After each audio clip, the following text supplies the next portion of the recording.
are officially open.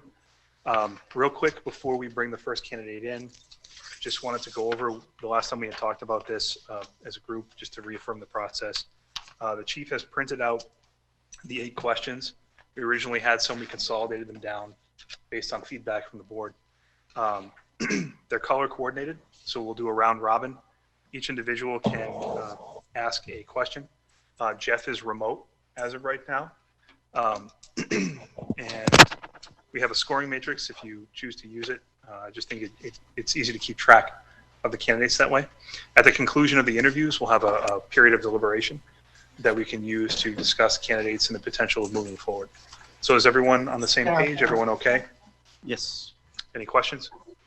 Yep. All right, so I think that we are ready.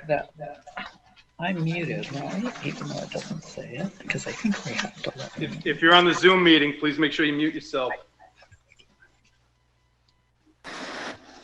As is Jeff, real quick, if you could skip me in the rotation of your round robin, please. Good, there he is. He's already skipped because of the Zoom. All set, Jeff. Would you like me to introduce you all to Ron? Yes, please. Thank you. Apologies.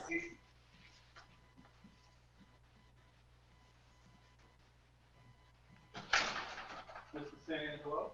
Thank you. All set. There. Come on in. Okay. Folks, this is Ron San Angelo. Hello, everybody. Ron will introduce you to the board. You have Mr. Skip Clark on the left. Skip. Mitch Rossetti is the chairman. Mr. Chairman. Leah Whiteman. Hello. Lyndon Nichols. Good evening. And the 5th member is Jeff Stillings. He's up on the screen. Oh, hi. How you doing? It's okay to take off my mask? Yes, sir. Hello. You guys are okay with that? Absolutely. We're all distanced, so I'm sorry. I'm used to like being able to shake hands and say No, hello. It's kind of understood. a new world we live in here. So absolutely. Okay, so thank you for coming in. I guess what we'll do is go ahead and get started. Just an overview of the process. Mhm. We know that you had gone through the pre-screening. It's a similar process here. We're going to ask you a series of 8 questions.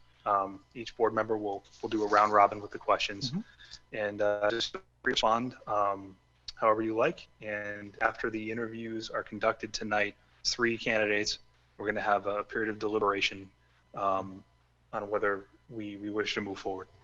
So that being said, I think we'll go ahead and get started. We're all set with the Zoom. Okay. Are you all set? I am ready to go. All right, sounds good. All right, first question. What drew you to apply for the town of Rutland position? How will you approach learning about Rutland's operational, financial, managerial, and technical history, processes, strengths, and weaknesses? Please list and explain what you see as the important roles, functions, and/or responsibilities for Rutland's next town administrator. Okay. First, I want to thank the Board of Selectmen for the invitation here tonight. Appreciate it very much. I've had an opportunity to take a very serious look at Rutland, both on paper and physically. I've had an opportunity to meet with your chief, actually both chiefs, take a tour of the town, look at various town buildings. A little more difficult because a lot of buildings are closed these days, the senior center and the library, but I did look at all of those buildings, at least from the outside. Took a ride up to, and correct, I apologize if I'm wrong on the pronunciation, but Devereaux. I'm sorry, Yep. Devereaux. Took a look at that facility as well. So I spent a couple of days looking at the town, and I gotta say I'm impressed. It's a very nice town. What I really like, and one of the major reasons I applied for this town, is that I like the small town community atmosphere. You know, I can manage a mid-sized town or a large-sized town or small town. Those are all options that I have looked at. But the thing I like about small towns is it gives you a real sense of community, where you get to know a lot of people, you get to work with people. It's more of a hands-on approach, which I really, really enjoy. And you get to meet a lot of the citizens of the town and develop relationships that are positive for the community. And looking at the town, the budget, obviously there's some work that needs to be done. The budget, for the most part, looked to be in pretty good shape, although it seems that you're using one-time revenues for your budget operations, which is never a good financial idea. It's not real bad here. It was a lot worse in the town that I managed in Southbridge. We were to the tune of about $1.7 million of one-time revenues in the budget. Here, you're talking a couple $100,000, not major. Something that can be fixed. I think it is important that we slowly repair that and get it to where we're having a balanced operating budget, not based on any one-time revenues. Particularly free cash, because when you use free cash, your operating budget, you can no longer use it for capital items. And looking at the town, I know you've been using free cash to do what most towns are doing to purchase capital items, but there's a lot of facility management issues that your town needs to deal with. I've had an opportunity to look at, for instance, the senior center and see the condition the outside of the building needs work, and town hall, even looking at the parking lots of police and fire and DPW and the schools and everything. There's a lot of basic facilities management kinds of things that need to be done here. I think it's really important that I work with the Board of Selectmen to develop a plan for how we're going to repair some of those issues and find the money to do that in a way that wouldn't burden the taxpayers so much. So we've got our job ahead of us in terms of figuring out the financial situation. It's what I'm accustomed to doing. I'm very conservative in fiscal budgeting, but I'm very practical. I like to get things done, utilize the money we have in the best way possible to improve the community, in particular infrastructure. I'd like to work with the new DPW chair and look at the roads and how we can do more on the road issues as well. So that infrastructure piece, I think, is something that's important that the Board of Selectmen and I work together on and develop a plan in a financial package that makes that work in a way that citizens appreciate and can support that plan.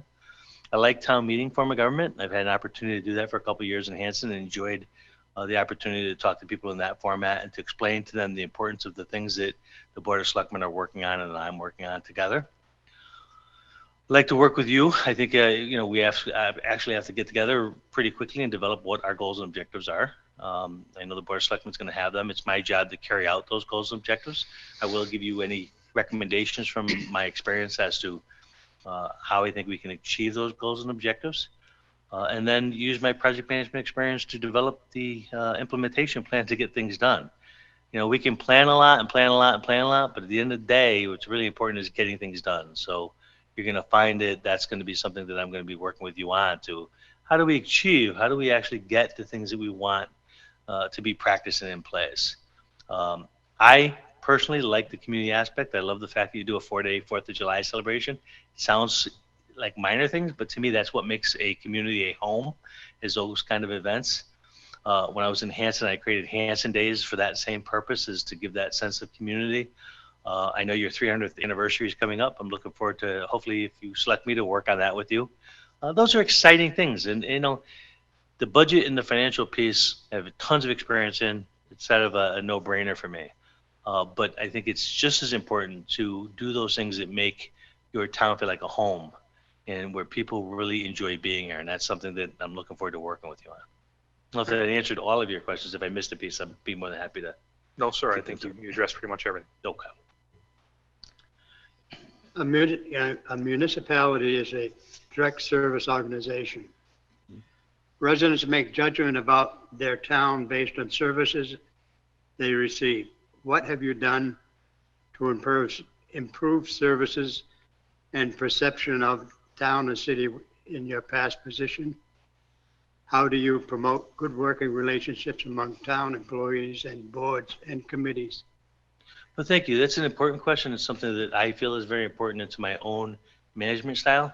I work in the team approach, and I actually invited your police chief to call my police chief. I don't know if you ever did it, but I build things around a team approach. And I meet with my department heads every 2 weeks. We meet as a team. We talk about what the goals and objectives of the Board of Selectmen are and what the goals and objectives of the department are. And I get different departments to help each other. And you find in that atmosphere, the police and fire are naturally working together, and DPW to some degree. But you'll see, as they talk about what they're doing in town in those department head meetings, you'll see other town department heads join into that conversation and get everybody working on the same page. If everybody's in a silo, in other words, if police is just working on police issues, fire is working on treasurer's work, you can't accomplish as much. And the goal at the end of the day is to, as you say, provide a quality service to the citizens in your town, right? So I think that team approach, having everybody work together, I think you get a lot more productivity. I think the department heads appreciate knowing that there's other people going to help them. My role is that if you have to say no to another department head when they ask you for help, you're going to have to explain to me why you're saying no, because that's, in my opinion, is almost unacceptable. It's a team. We need to work together on it. I always have an open door policy. I love working with people. It's just part of who I am, and I've always done that. So I get involved. I go to a lot of community events. I go to a baseball game. I'll be at the 4th of July celebrations. I'm there to talk to people because I need to build not only a trust that the Board of Selectmen trusts me and believe in my capabilities, the citizens have to be able to trust. And when I say something, that they know that I have the qualities and the capability that I'm telling them the truth and that I can perform whatever it is I'm saying I'm going to do. And I also need them to trust me because I'm going to ask them for support for a lot of the things that we do as a team, right? So I've got to go to them, and we're going to be at town meeting asking for money. They need to know that I'm spending it wisely and I have a plan and that we're working together, and that there's a spirit of cooperation among everybody. That to me is crucial. So that team approach applies across the board. I believe strongly that you have to get involved in the community. They have to know that you care. Being an outsider, I don't live in town. Being an outsider doesn't make citizens feel comfortable. But if you show up and you get involved and you know, they see that you're there all the time, they learn to accept you as one of them. And that it's really important that people believe that I'm part of the community. And frankly, that to me is the fun part of the job. No, you know, doing a budget is work. You know, it's all work. Doing the community stuff is, to me, is a lot more fun, but it's important because that community stuff supports the budget stuff, supports the capital improvement budget. So it's all part of it, and I think you have to work on all aspects of town services to make sure that they're provided in a way that people like them. You know, DPW, DPW provides services that people see all the time. They see that there's a pothole in front of their lawn. I mean, I saw when I went into police and fire, there's potholes there. And I'm thinking of the hundreds of thousands of dollars of trucks that are driving through those potholes and going, that's not so good. That's going to cost us money if those, you know, $400,000 trucks are smashing into potholes, right? So I'm going, okay, DPW, we're going to have to work on that. That's going to have to be something important because it's a service we provide to the town, and we need good fire trucks to be able to get to that emergency when it comes, right? So all of it works together, and that's I think more than anything else, building a good relationship between the citizens of the town and town hall is really, really crucial. Thank you.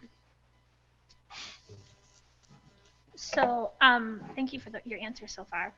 How will you manage 5 different selectmen's opinions when a situation arises and due to the open meeting law, the board cannot meet as a board before a decision needs to be made? Wow, I didn't know. I thought selectmen always agreed.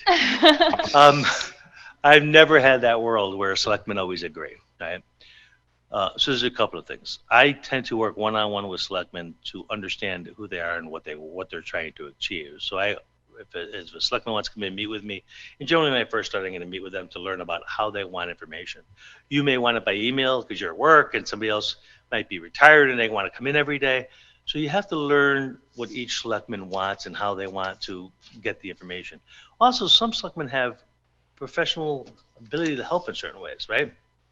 I've had selectmen that are attorneys that can help sometimes in labor discussions or legal contracts. So that can be helpful. I want to use the ability of each individual selectman to see how we can work together to help in a certain area. Plus, I used to be one of you years ago, and I know I got involved for a reason. My involvement was to help create programs for children and youth services. I thought that was important.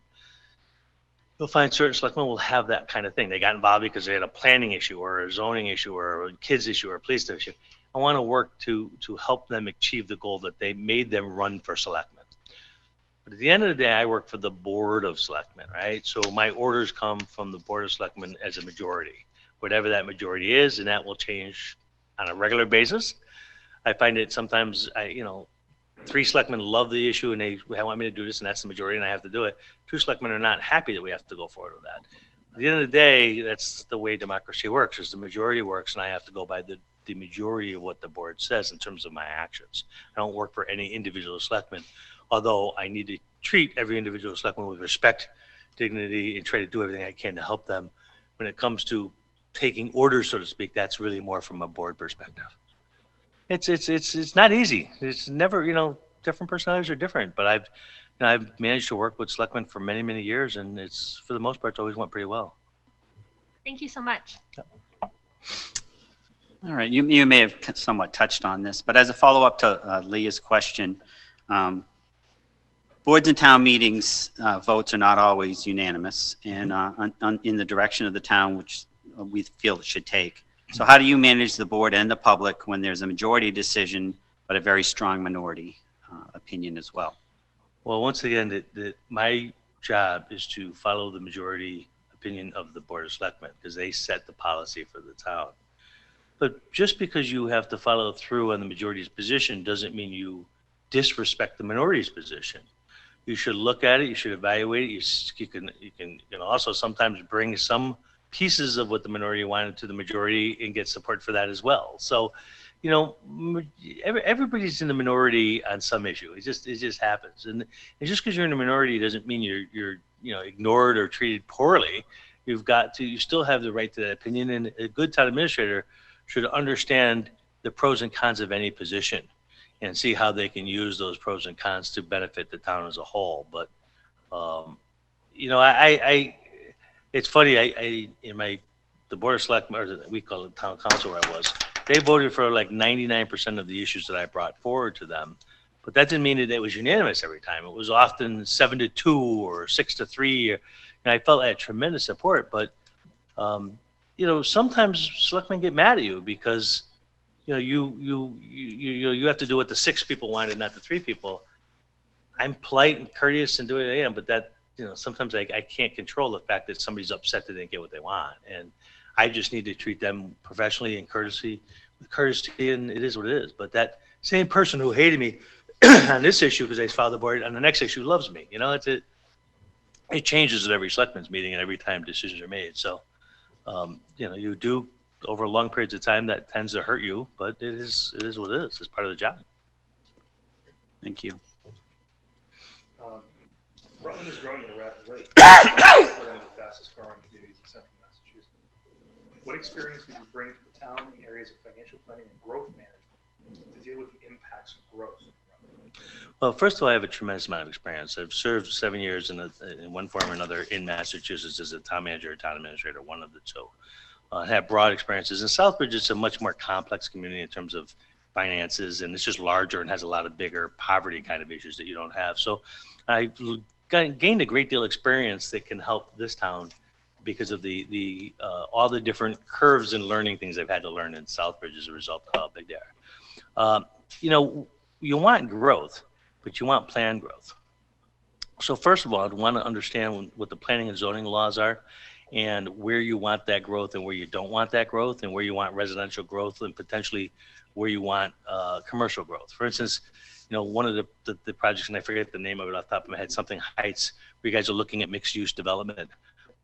That's important because you want to make sure that's in an area that doesn't conflict with the residential community, right?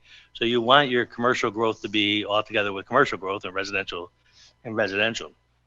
I noticed I noticed a couple of different housing projects that are already going on in town as I drove through town. And they look beautiful. They're nice housing projects. I would guess, and forgive me if I'm wrong, but that most of the people here like the residential community atmosphere of the town. They don't want huge commercial growth, although like most towns, they want some commercial growth because they want to reduce their taxes on their individual homes, right? So that's always the dilemma. That's how we'd have to carefully work with zoning and planning and the business community to see how we can make that growth grow in such a way that it improves the tax base at the same time it doesn't burden residential communities, right? When you see nice houses being built, that's wonderful and stuff, and people want to live in your community. But as you know, also puts a burden when there's a lot of children in those houses on your school's costs. And I know you guys are struggling with the regional school costs, right? That's because you get more and more families into town, which is wonderful. But sometimes when there's a lot of young children involved, the taxes they pay in their home don't meet the costs involved in their schools, right? So that's where we really have to be careful as to what our growth is and control it in a way. Difficult to do when you're talking about private property, but that's why zoning and planning is so important, to make sure you develop that in a thoughtful way. I have a lot of experience in doing that. I would want to work with you and see, and talk with you about where would you want any kind of commercial growth. And then I also find that sometimes it's much easier to expand businesses that you currently have and have them grow and help build your tax base than to attract new ones.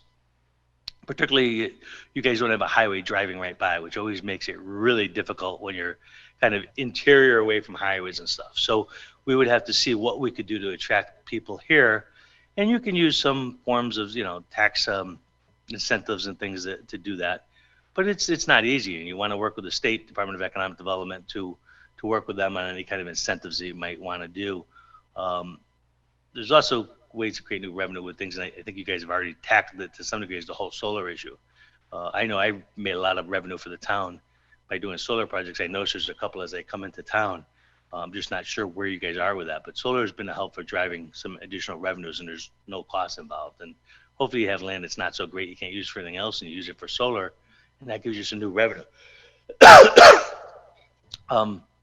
So, growth, it's all about planning and understanding what you want to do. You can limit it, but that's got to be a decision you make with the Board of Selectmen and the Planning and Zoning Commissions as to how you limit it.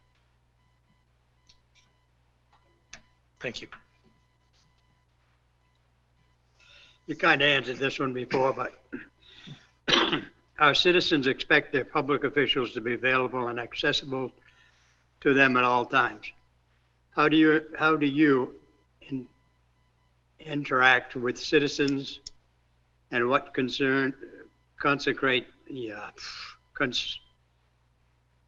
I lost my place. What concrete actions have you taken in your previous positions to improve direct services and communications to the citizens? So I do a lot of different things. First of all, I'm not the type of person, while I like to plan, and I was a trained project management professional for planning purposes, I'm not one that just sits in my office all day long and never gets out. That's just not my style. I like to get out and talk to the people. So I like to get involved and talk to business groups and talk to community groups. And as I said, show up at different events in town and just let people know that I'm available.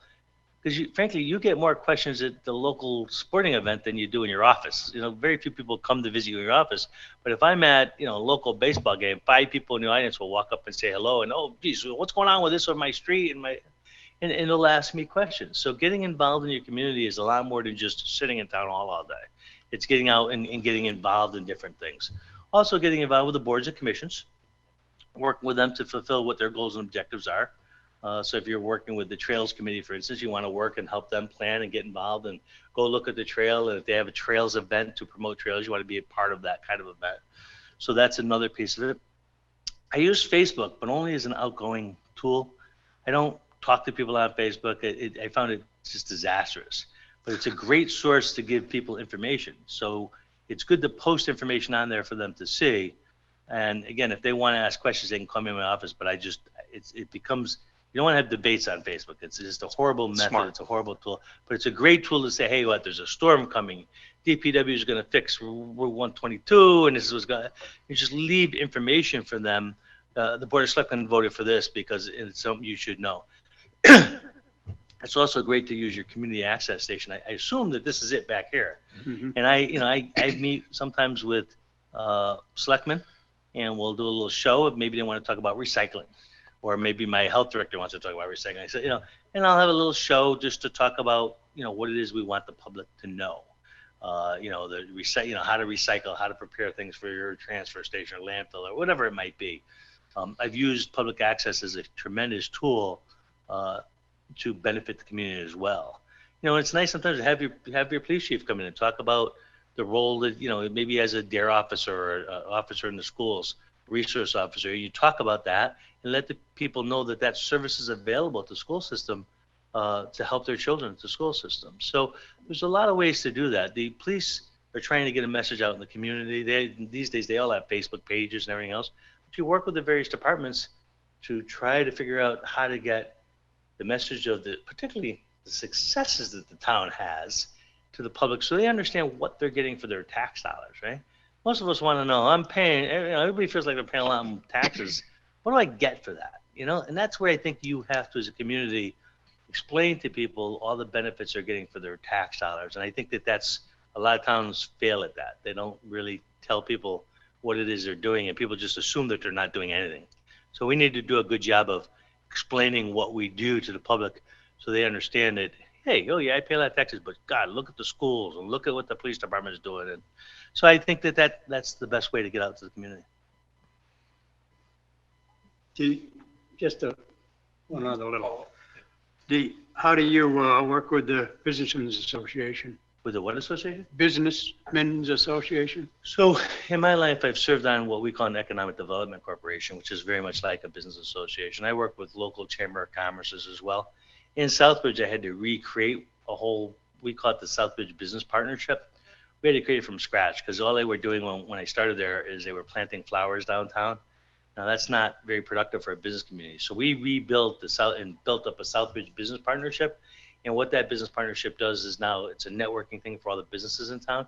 So they all joined and they get a benefit that they get their advertising on the website for the business partnership. They have regular let's say every month and a half, they have a meeting to get together and network and talk. I met with chambers and business partnership to look at, okay, what are our goals? Like, for instance, we did an event on the Commons, and we included the business partnership in the Commons, and we had a lot of businesses come to the Commons and support that, and some of them were selling, beer and wine and different things at the Commons, which is like our town green. So, there's a lot of ways you can work with the business community to get them excited. I used to actually use public access, and I would have the public access go, and we'd do like a little 30-second, about a 5-minute commercial about their business. Just saying, this is a new business in town, this is what they do, and put it on public access. It was a free ad, and sometimes they would actually take that and run it at their business to get people to see. It was a way, and you can't talk about prices or anything like that on public access, but you can talk about, hey, this business is here and serving the town. And it was amazing the reaction I got from businesses. Oh, the town's actually doing something for me, and it helped them in the business community. So public access is a tool. I've used it to have that kind of relationship with businesses to promote that business in a positive way that helped both them and, again, that relationship between the town and the business community flourished as a result of that. Some of that stuff's still up on YouTube, by the way. You've seen it, huh? Oh, yeah. Some good stuff. The businesses love it. Yeah, it was. I've done that, and I did that in Hanson too. Hanson was more like department heads and stuff, but the business community like that. You'll see the Hotel and Convention Center. We did a nice piece on the Hotel and Convention Center, and our public access guys are pretty good, so they do nice work. Yeah. Thank you. Economic development. This kind of is fun pulling a lot of the pieces together. Mm-hmm. Economic development and grant-funded projects have become an integral part of municipal government. Mm-hmm. Particularly, the state has heavily incentivized downtown revitalization efforts throughout the Commonwealth. How would you approach economic development activities in Rutland? Very broad question, right? So the answer is first of all, you want to have your business leaders all working together. I'll give you an example. Now, you guys don't think I have a ton of manufacturers, but in Southbridge, I had all the manufacturers, and they were meeting once every couple of months at their manufacturing facility, and we invited the president of every other manufacturing facility to their facility, and they usually sponsored lunch or some breakfast or whatever, and they toured the factory, and it all of a sudden, I'll give you an example. One manufacturer was buying raw materials from across the state. All of a sudden, they found out there was another manufacturer in town that could provide them the same raw materials at the same or lower cost. And all of a sudden, they started working together. So that was helpful to get manufacturers all to work together. So I told you about the business partnership. We got that was more involved in the retail side of the business. They all got together and they worked all together. We use TIFs, tax incremental financing, which if you're familiar with it, basically, okay, you are nodding your head. But essentially is you set up in 5 years. The first 5 years, they might pay only 20% of the taxes on a new expansion. We're talking about new development. And in the second year, they pay 40%, third year, 60, 80. And it was business you wouldn't have had, but because you used the TIF, you were able to do that, right? There's also, a variety of things you can do sometimes in terms of grants. We'd have to look at it. I worked with, we actually hired an economic development director in Southbridge. Rosemary Shrivens was really, really good. So there's, trying to think of the name of the grant, but there's a grant for infrastructure for businesses, right? So if they needed sidewalks fixed or roads fixed in front of their business, you can actually apply for grants and work with the business to get grants to deal with infrastructure issues. That's through the state, and there's a name of the program. I'm just blanking off the top of my head, but the state offers those kind of programs. The state also offers training programs for business as well, for training employees. So you really want to have that relationship between the state and the town and utilize that in every way. It's possible to bring in like the people from the economic development side to come into your community and have a breakfast with the business people, to have them show your local business people all the services that they provide. So that is available through the state, and we've done that as well. So there's a lot of different tools in terms of economic development. You also, one of the things that I did that I thought was important is I got all my key department heads that deal with economic development. For instance, my town planner, and in this case, we had an economic development director, my fire marshal, somebody from the police department, wetlands, and when an application came in for something, building department, when it came in, instead of them having to go to 5 different departments to talk to people, I had a team that they could come in and meet with one group, and the group could answer any question on any town thing that they needed, be it a permit or whatever it might have been. That's how we did it. It was, in my mind, I call it one-stop shopping, but it really helped the business person feel a lot more comfortable that the town cared about them and was trying to work with them to improve things. Now, I'll also say this. It's not the town's role to stop things, businesses from going forward by using permit process and stuff. Our job is to help them meet the requirements of the permit, right? So, I would say to our public health official, it's not your job just to say no and walk away. It's your job to help explain to them what they have to do to meet the requirements that you have and help them get approved. Not to approve something that shouldn't be approved for purposes, but if they meet the requirements, they should be approved. You find that particularly fire marshals can be extremely difficult on new businesses because they always try to make them do more than it's required by law, just because they're trying to protect the lives of firemen if there's ever a fire there. But they can't do that. They have to meet the requirements of law, not more than the requirements of the law. So I think it's important that the staff members understand that the town administrator is saying to them, you need to work with the business community to help them meet the goals and objectives, not say no and just say, okay, go figure it out and come back and see me. That's not the way it should work. Thank you. Okay. Okay, I think I got the question of the night. So COVID-19 is an unprecedented situation and has put strains on municipal revenues statewide. So what is your approach to navigating the crisis from an administrative standpoint, and how would you respond specifically to the needed budget or staff cuts, and if necessary, to revenue shortfalls? Okay. So I think if you plan appropriately, you shouldn't have to make staff cuts. And then I'll tell you, first of all, if you're familiar with the CARES Act, which is the state process for giving you funding for any COVID-related expenses, you can apply for money through FEMA and through the CARES Act to make sure that all your costs are reimbursed. That's available now, and your fire chief, who I believe is your emergency management official here, should be very familiar with how to fill out the FEMA applications. And I think it's 75%, the first 75% comes from FEMA, and then 25% comes from the CARES Act. In the CARES Act, the state essentially is giving you everything you ask for as long as it's within common sense reason. So that's important that you make sure that any unanticipated costs are refunded back to your town. That's really important that all your department heads, and the chief will notice really, really clear, they have to be documented. You have to document everything you do. All your personnel costs, material costs, everything you do has got to be documented so that you can explain to them exactly what you did, right? And then you'll find fire chiefs and police chiefs are pretty good at that at this point. Now, on the budget side, in my town, we were concerned about lost revenues through tax collection. People wouldn't pay their tax bills and stuff. So we were careful on free cash. We had about $1.5 million in free cash, and usually we spend most of that on capital items. This year we set aside $600,000 of things we might have bought in capital items that we just didn't buy. We put the money in the stabilization account. And we did it to protect ourselves, knowing that there may be reduction of revenues. So that was $600,000 in money that was in the stabilization. It might have been, again, they might have been capital things that we might have bought that we just said, given this emergency, we're not going to do it right now. To that point, can I ask a quick follow-up? Sure. How did you identify what capital items that? So when you do a capital improvement budget, you should be doing it by priority, right? So you guys have a capital improvement committee. In my town, I could do it just for my department heads. So your department heads will go to your capital improvement committee, and they'll set up a list of what they want. And it should be, I think you guys probably have a 5-year plan in place like everybody else, right?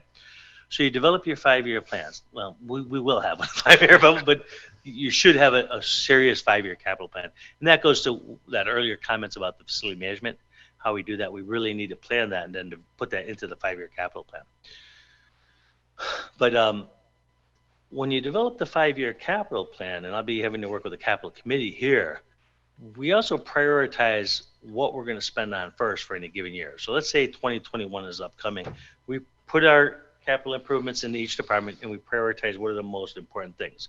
For instance, you might need a new ambulance that might have a high priority to it. So that's number one. So when you cut things and you decide, okay, I can't buy these things this year because I want to put money in the stabilization in case we have a shortage of cash in the revenue collection, then you look at your least needed items or least important items, and you say, okay, that may have to wait till next year for us to buy that. Instead, we're going to put it in stabilization. Now, if your revenue collection comes in okay, you can make those purchases during that year, right? So the money doesn't disappear. It just gets set at the stabilization so that you can either meet the revenue shortfall, or if you can't, you can still use it for those same capital items you prepared for. Make sense? Absolutely. So that's what I did. That was about $600,000 in that. Also, in the last couple of months, myself and the finance director, and this time the town accountant in this town, we put in we required all department heads for any purchase above $500 had to be approved by me and the town accountant at the end of the year, because we were worried about that revenue shortfall. So the message to all my department heads was, yeah, you might have had planned this to buy this in your budget, but if it's over 500, we want to reevaluate it. Given what's going on with COVID, we may not be able to do that this year. So that was larger purchases. We didn't want to nickel dime on for every small purchase, but if you were buying something large and the money hadn't been spent this year, maybe we hold off on it, buy it later in the year if we're okay, or again, maybe not buy something and put it off. You had to do it because you just didn't know what the revenue impact on your town was going to be. Mm-hmm. That's not your expenditure side so much, but your revenue collection side, which is a serious concern. Also, we were wondering what the state numbers would be in terms of Chapter 70 and Chapter 90 money and all that. My guess is that won't get cut. At the end of the day, even with the state revenue, there's going to be a way they're going to have to come up with that, because the town's all budgeted on that. But it could, potentially, right? So you have to make sure that you have some money set aside in case their revenues do get cut from the state. I used to believe very strongly the federal government was going to come and help the states with that, but it's dragged out a lot longer than I expected. I figured the political pressure on the federal government to help the states would come through and the states wouldn't have to do it, but it doesn't look like that's happening. So, the state right now, I think, has said level funding. At least up until a couple of weeks ago, it was level funding. So, there may be some cuts, but they should be small in nature, and most of the towns should be able to absorb it. I doubt there's going to be a need to lay off staff, and I would like to try to do everything I can to avoid that. That would be the last resort item. I don't think that your town is hugely overstaffed that you can afford to go without police officers or firemen or any of that. So that would be, to me, the last option. You can, in another last option scenario, which I had to do once in my career, which I hated every minute of it, but it's one of those things you have to do. You could also bring the unions back in and say, listen, you were given a 2% raise in your contract. We're asking for you not to take that 2% and to give back part of that raise. But that's one of those things that it hurts morale. You don't want to do it, but if all options fail, that's a heck of a lot better than laying people off, as giving up raises. So that's something you discuss with your union leaders. I've had to open up contracts. You don't like to do that, but it's a last resort, something you do before you start laying off employees. Great. I guess that concludes the 8 questions. At this point, we'll turn it over to you if there's either anything else you'd like to add, or if you have any questions for the board. So let me start I'm going to give you a little bit of a summary, and I kind of want to answer maybe some unanswered questions the subcommittee asked me. For instance, I have a tremendous amount of experience over the years in government. You'll see from my resume, it's a pretty extensive revenue. You maybe ask yourself, why do you want to come to a small town and go back to this, right? There are quality of life issues that are really important. Recently, I was offered a job, and I think somebody saw it. I forget who it was in the subcommittee interview, but asked me why I didn't take the Acushnet job. I was offered a job at Acushnet, which is a beautiful town. And I was very seriously went there thinking I was going to take it. And, my family kind of started pressuring me a little bit, because it meant that, Kim was going to have to, she's currently a substitute teacher in Tantasco School District, which she loves beyond passion. She would have to lose her job, and Alex at Southmore High School would have to leave and go to school. And, as we were talking about, after their job, we were talking about the negotiations of it. Given what they were offering and all I was going to lose to my family, I decided not to go forward with that. And there were other issues was going on at Acushnet, but to me, and I said to them, I know you don't have the residency requirement, and it's important that, we got 2 more years to get him through high school. We'd kind of like to get him through high school before we not make a move. It's hard on children to do that. So to me, this offers a couple of things. It's a quality of life kind of issues as a small town, which frankly is what I had when I came here in Hanson. This is very much like the town I came to in Hanson. I like the small town atmosphere. It's important to me. I'm very capable of doing the Southbridge, which is a complex, poor, a lot of big issues thing. That really wasn't what I came to do in Massachusetts when I came in. I was recruited by the Collins Center, and was very much like my hometown, so I did it, and I think I was extremely successful. But I'm looking forward to coming back into where I can do more hands-on stuff. I like the fact that I'd be a personnel director here and very involved in accounting. I am a certified procurement officer, as you saw on my resume, but also I'm certified in incident command, like we're right in the middle of this. During this pandemic, it concerned me, and I had a lot of emergency management experience, but no actual certification. So I got the Incident Command Center ICO, I think it's 100 and 400, which are the two basic courses. And I took those at the very beginning as paramedic to get certified in that. So very familiar with emergency management and how to work with that. I love working with the public safety guys. I came in and met with the two chiefs just to introduce myself. I really believe I'd be a good fit for your community, and I think that we could work on an agreement that would be something that we could really move forward. And I'm looking forward to a board of selectmen that wants to work together to accomplish things. So I think we can do that in a real positive way. So I'm looking forward to hearing what your goals, objectives are, and what you're trying to accomplish. Told you the community aspect of this town is important to me. I think it'd be fun to do the 4th of July thing, and I'm looking forward to the 300th celebration. I think it would be fun to plan with people. And you know what? When you can look out your window and see something like if you build a playground, or you can see what's happening that in the 300th celebration, that's what gives you the satisfaction of the job. That's what I mean by quality of life. You really enjoy it a lot more. So I think that all my experience can really, really help you. And I think we could have some fun doing it. It won't be horrible. We can actually enjoy doing a lot of this stuff together. I'm open to any questions you guys have. I'm very proud of my experience wherever it was. I think my career has been very successful. So I'm happy to answer any questions. You will see a post in Hanson where after 3 years I got great reviews. I said, you know, a new chairman came in and all of a sudden was questioning the contract they negotiated. I said, listen, I don't want to be involved in this kind of political stuff. Don't renew my contract. And I said that, and you'll see a newspaper article about it. But that, and then they ended up keeping me 2 years longer anyway. But I don't want to really get involved in political stuff. I want to do things to be positive and stuff. And I've always gotten good reviews until the last one I got needs improvement because they were looking for a change. But that's okay.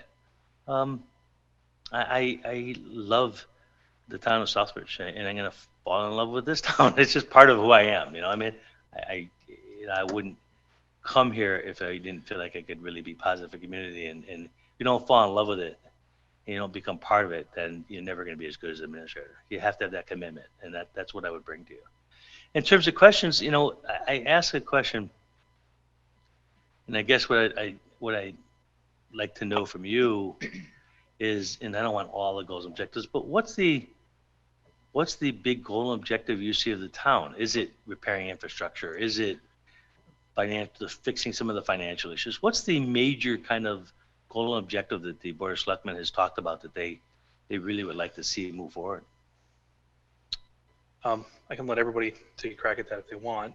I think from my perspective, the town has really been working on capacity building over the last couple of years. In particular, some of the issues you touched on. We have a new town planner who's also, I think, part of his job is community development. Great experience. I think he came from Lexington. We have a new DPW director. Our chiefs are fairly new, really qualified individuals. So we're building a good team. Mm-hmm. I think, you know, there's been issues. And again, you talked about growth. We did have a growth management bylaw that passed, which was interesting in town to see that process. So growth is something I think that every community like this, with its primarily residential, is going to struggle with. So really navigating that process, I think, if anything, I'd be excited about sitting down and discussing what those goals are. I know that we had some goals in some meetings with the prior board and the prior TA. You know, unfortunately, I don't think anybody planned for 2020 to occur like it did. But I think that's something we certainly need to revisit. But if anybody else has any comments on that, specifically, I'll allow it, or anyone can chime in. I was just going to add, I think, similar to what Mitch had just said, but also we've realized over the past few years that our town assets, buildings and infrastructure in town are not necessarily where they should be. Mm-hmm. And so balancing that with the budgetary side of things is I think, becoming an increasing priority as we as a town are approaching that 500 or 10,000 population mark, and certain services need to expand at that mark. And as we're kind of moving towards a little bit more of a professional department heads town structure, we're kind of reaching capacity of space, but it's hard to justify creating new space if we have space that is not well taken care of, and that vicious cycle of. I'll give you an example of how I did something that I think benefits you. I use community compact money. I'm not sure. Community compact money is a program that the Lieutenant Governor. But I got 2 different grants. The first grant was to have a company come in and evaluate every town building and to look at what the long-term capital needs were for the next 10 years, so that we could take that and put it into our capital improvement plan. So somebody analyzed, okay, in 5 years that we need new roofs and new windows, and this 2 years we need new water heaters and all that. And I used that money to help me develop a long-term plan for the town buildings. And I did the same thing with our school system. This is really important. You're right. In order to fix those things, you have to know what they are. You have to have a plan for it, and then you can figure out how to get the money for it in a reasonable way, and figure out what you're going to do first and what your priorities are. But if you never have the plan, if you never have exactly what's wrong with each building, you never get there. So I think that community compact money is something we could talk about, getting a grant to actually evaluate all the town buildings so that we know exactly what it is we need and what the importance of it is. So it can be done, and I'm doing it. It's just a matter of making sure you have the actual plan and then implement the plan. So, but thank you. It's important. These are our assets. These are assets of the town, and a lot of people worked hard to give you those assets. You don't want to just waste them away, you know? Thank you. So you had mentioned briefly our Rutland Heights property, and that's something that we've been really trying to work hard on and do some kind of business development. So we do want to get some kind of business development in town to bring in other revenues, because as you had indicated, when it comes to young families coming in, the school is actually putting a little bit more pressure on the tax base than actually, improving it. So that business development is a really large thing that we're looking at. Is there a developer interest in that property yet? We've had, we had an RFP issued. So it's all town-owned property. No, it is actually managed by a separate RDIC, which is. It is, but it's still owned by the town. It's still owned by the town. Okay, well, that's what the RFP. It's managed through the RDIC. Yes. Right. Yep. Okay. And somebody came in through the RFP and said they were going to do something? We had responses, and there were public presentations, but we can't really go into The details. because so they were. you're in it now. Yes. Well, just to say that, I can work with any business person. I can work with anybody, frankly, but I would work with that business person, those developers, to, again, first I have to read what the RFP says, see if they're meeting the requirements of the request for proposal, and then work with that business community to see if that, and obviously, you still kind of come back and talk with the Board of Selectmen and see if that RFP is what you want to move forward with, and is it beneficial to the town, and if so, then it's my job to help work with that developer to get it done, right? So the excitement of that is really the excitement of the Board of Selectmen. Do you think this is a good project for the town? And then if you do, then it's a lot of us all work together to make that a reality, right? Right. Yeah. Thank you. I don't know if Jeff, if he has any input or any questions, because Thanks, Lyndon. I appreciate that. just didn't want to leave him out. Yeah. I have one for you. You have worked with this regional school district before? Yep. You have? Have I what? Worked with a regional school Yeah, district? yeah. In Hanson, we had a regional school district between Hanson and Whitman. So I worked with the This superintendent is of a that district. 5-town regional school Well, the one I district? was only was a 2-town, Yeah. but I've worked with regional school districts. Both when I was in the state legislature, I had to work with regional school districts, but more specifically, as a town administrator, Hanson was a regional school district. So, Isn't that really is- Southbridge as well? I'm sorry? Isn't Southbridge a regional school? No. Oh, they're No. not. Oh, Southbridge sorry. has its own facilities, but all the schools are town-owned, yeah. Yep. So that really, you know what, there it's important you work with the state as well, because there's regional school formula, there's formulas for the regional school districts and how the revenue stuff comes in. So he's laughing. I know there's some issues here. Yep. Okay, no, you'll be in for a big surprise if you get the job. What's that? I said you will be in for a big surprise when you get. I'll if say you get this the here, job. after working in Southbridge, there's not too many surprises left. That was a very complicated time. There was major problems. I felt like I was fixing a problem every day. So, having a couple of problems here is nothing to compare to what I'm used to be honest with you. So I'm happy to work with the regional school district, and that, as I said, means working with the state and other town administrators. I'm actually familiar with some of the administrators in this area because you guys are close enough to Southbridge that you guys are part of our district. I'm also, Bay Path is my district. I work with Bay Path. I work with the transit authority. So a lot of what you guys are involved with on a regional basis, I'm involved. I already have involvement. I used to serve on the transit board. So I'm very familiar with a lot of the regional aspects and know some of your town managers in the area. So working together is not going to be that hard for me to work with other managers. This is Jeff. Okay? We'll get it done. I think Jeff has a question, but he's a little bit muted. Jeff, if you can relay it, and then Nick can kind of read it out if you have a question. I appreciate. Can you hear me now? I had some problems with the Bluetooth. Can you hear me now? Okay. Nick can hear you. Just read it to me, and I'll relay it to Ron. I just wanted to clarify, if you could, did the gentleman say that he was going to relocate to Rutland if offered the job? Jeff is asking if you were going to relocate to Rutland if offered the job. Yeah, I don't intend to. It's something that I can do. The job description said there was not a residency requirement. So it is something that I can do. It makes it harder for my family, to be honest with you. And that's one of the things that attracted me here, is that I have a child that, I say my child. I've been raising him since 5 years old. Actually, my girlfriend's son, but I've been raising him since a little kid, so he's my kid. But he goes to Tantascwa right now, so I'd prefer to let him get through the next 2 years, which is important to let him finish out school. I'd be more apt to make that change of residences after that 2 years is done. It's a 40-minute commute from here to my home, so it's not far. And moving closer, I just, again, it would just mean my girlfriend would have to commute to Tantascwa, which is difficult for her. So that's kind of a family thing. It's something that we can talk about.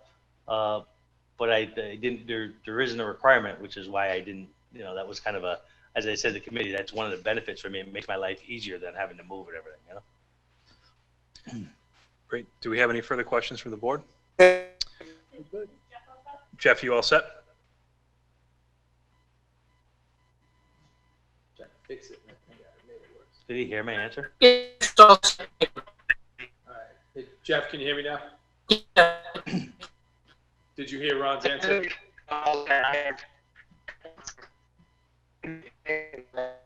Yeah, you're all broken up, Jeff.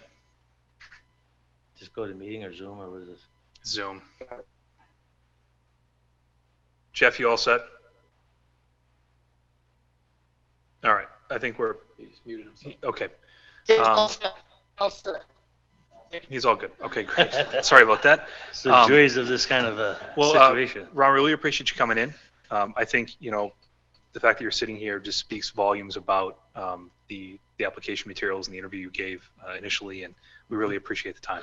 I want to thank all of you. I appreciate the time as well. I'm looking forward. I'm excited about the opportunities. So I thank you for taking the time. It's a difficult time with this COVID stuff going on, so I know how hard it's been for you guys as well. But I will say this to you as the last comment: I will not let you down. We will get things done. You will be happy about your choice, and you'll be able to be proud to the citizens that ask you about your selection. With that, I thank you, and good luck tonight. Thank you so Ron. much. Thank you. Okay, folks.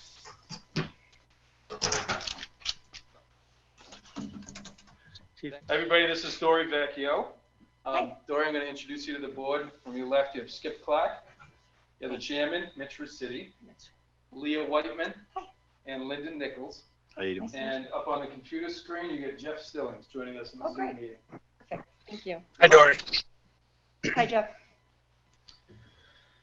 All right. So Dory, just real quick, this is kind of how we're going to do things. It's very similar. I know that you went through a pre-screening process. We're going to ask 8 questions. Each member, we're going to do kind of a round robin for asking questions. And then we'll leave time at the end if you have any questions for the board or anything you want to add about yourself. So Perfect. if you're ready to set, let us know when you're ready to go and we'll get started. I'm ready. Ready? Definitely. First question. What drew you to apply for the Town of Rutland position? How will you approach learning about Rutland's operational, financial, managerial, and technical history, processes, strengths, and weaknesses? Please list and explain what you see as the important roles, functions, and/or responsibilities for Rutland's next town administrator. Okay, let me make sure I get all that. So first of all, my name's Dori Vecchio. I am the Human Resource Director for the City of Worcester for the last 22 years. Prior to that, I worked in Westboro. Why I'm interested in Rutland is because I grew up in Charlton. I come from a small town that's not really small, it's a big town, but it's still a community.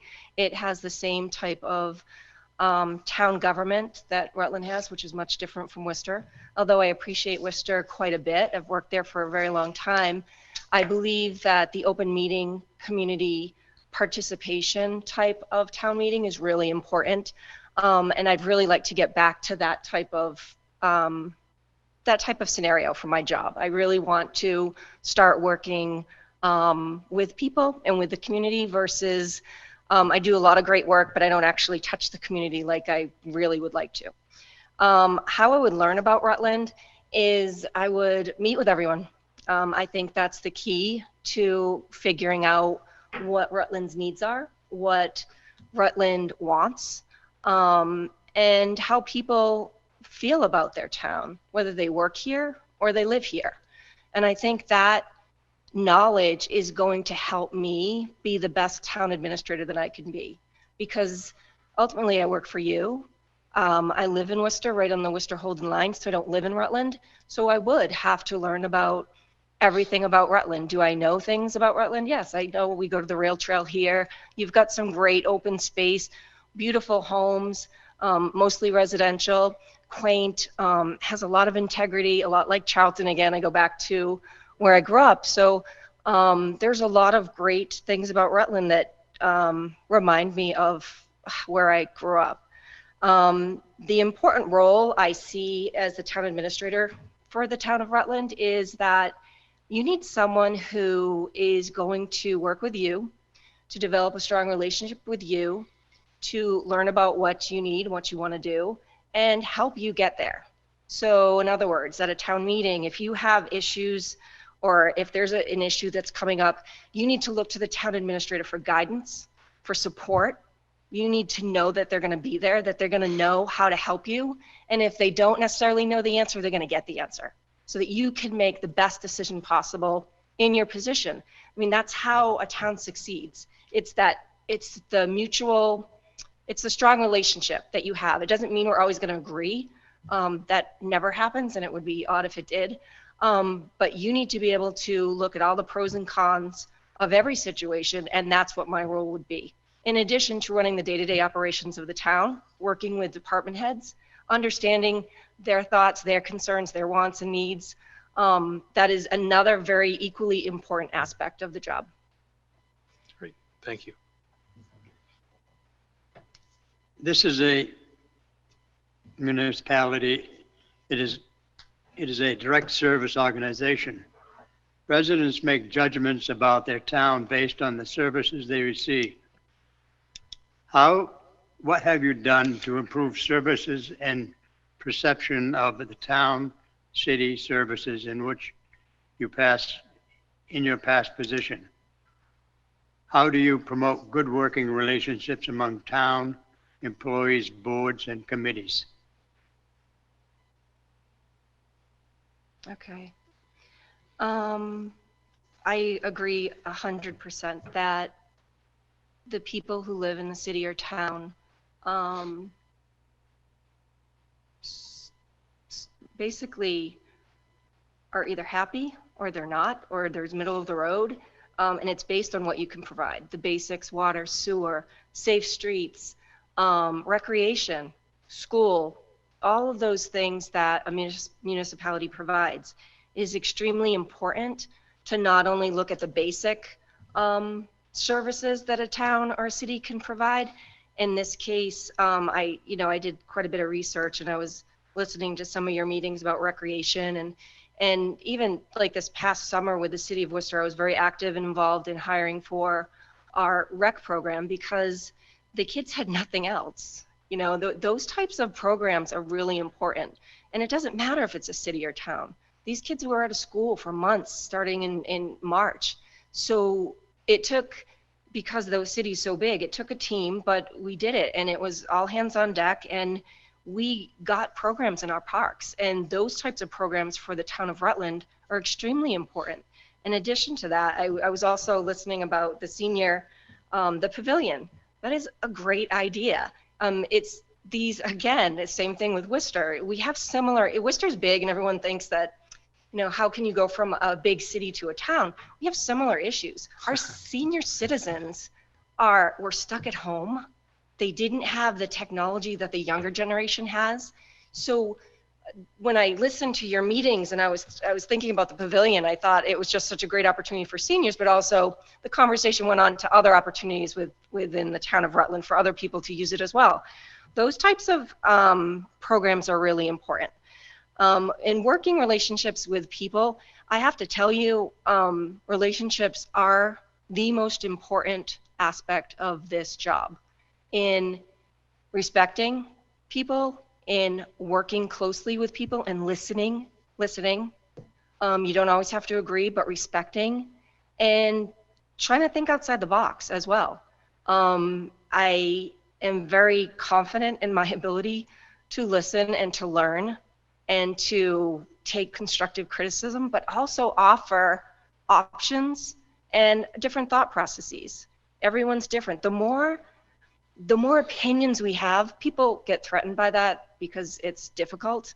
The more opinions you have and thought processes and what people want, you put that together, that's how you form a consensus, because then you have something to work with. If everything was so easy that, you know, we all agree on that, it's not a big deal. We'll have some of those which are nice and easy, but in general, in any town, any municipality, you're going to have that. So communication is key. I look forward to meeting everyone in Rutland, meeting the department heads, meeting the residents. I have friends and family that live here, so I'm particularly excited about that.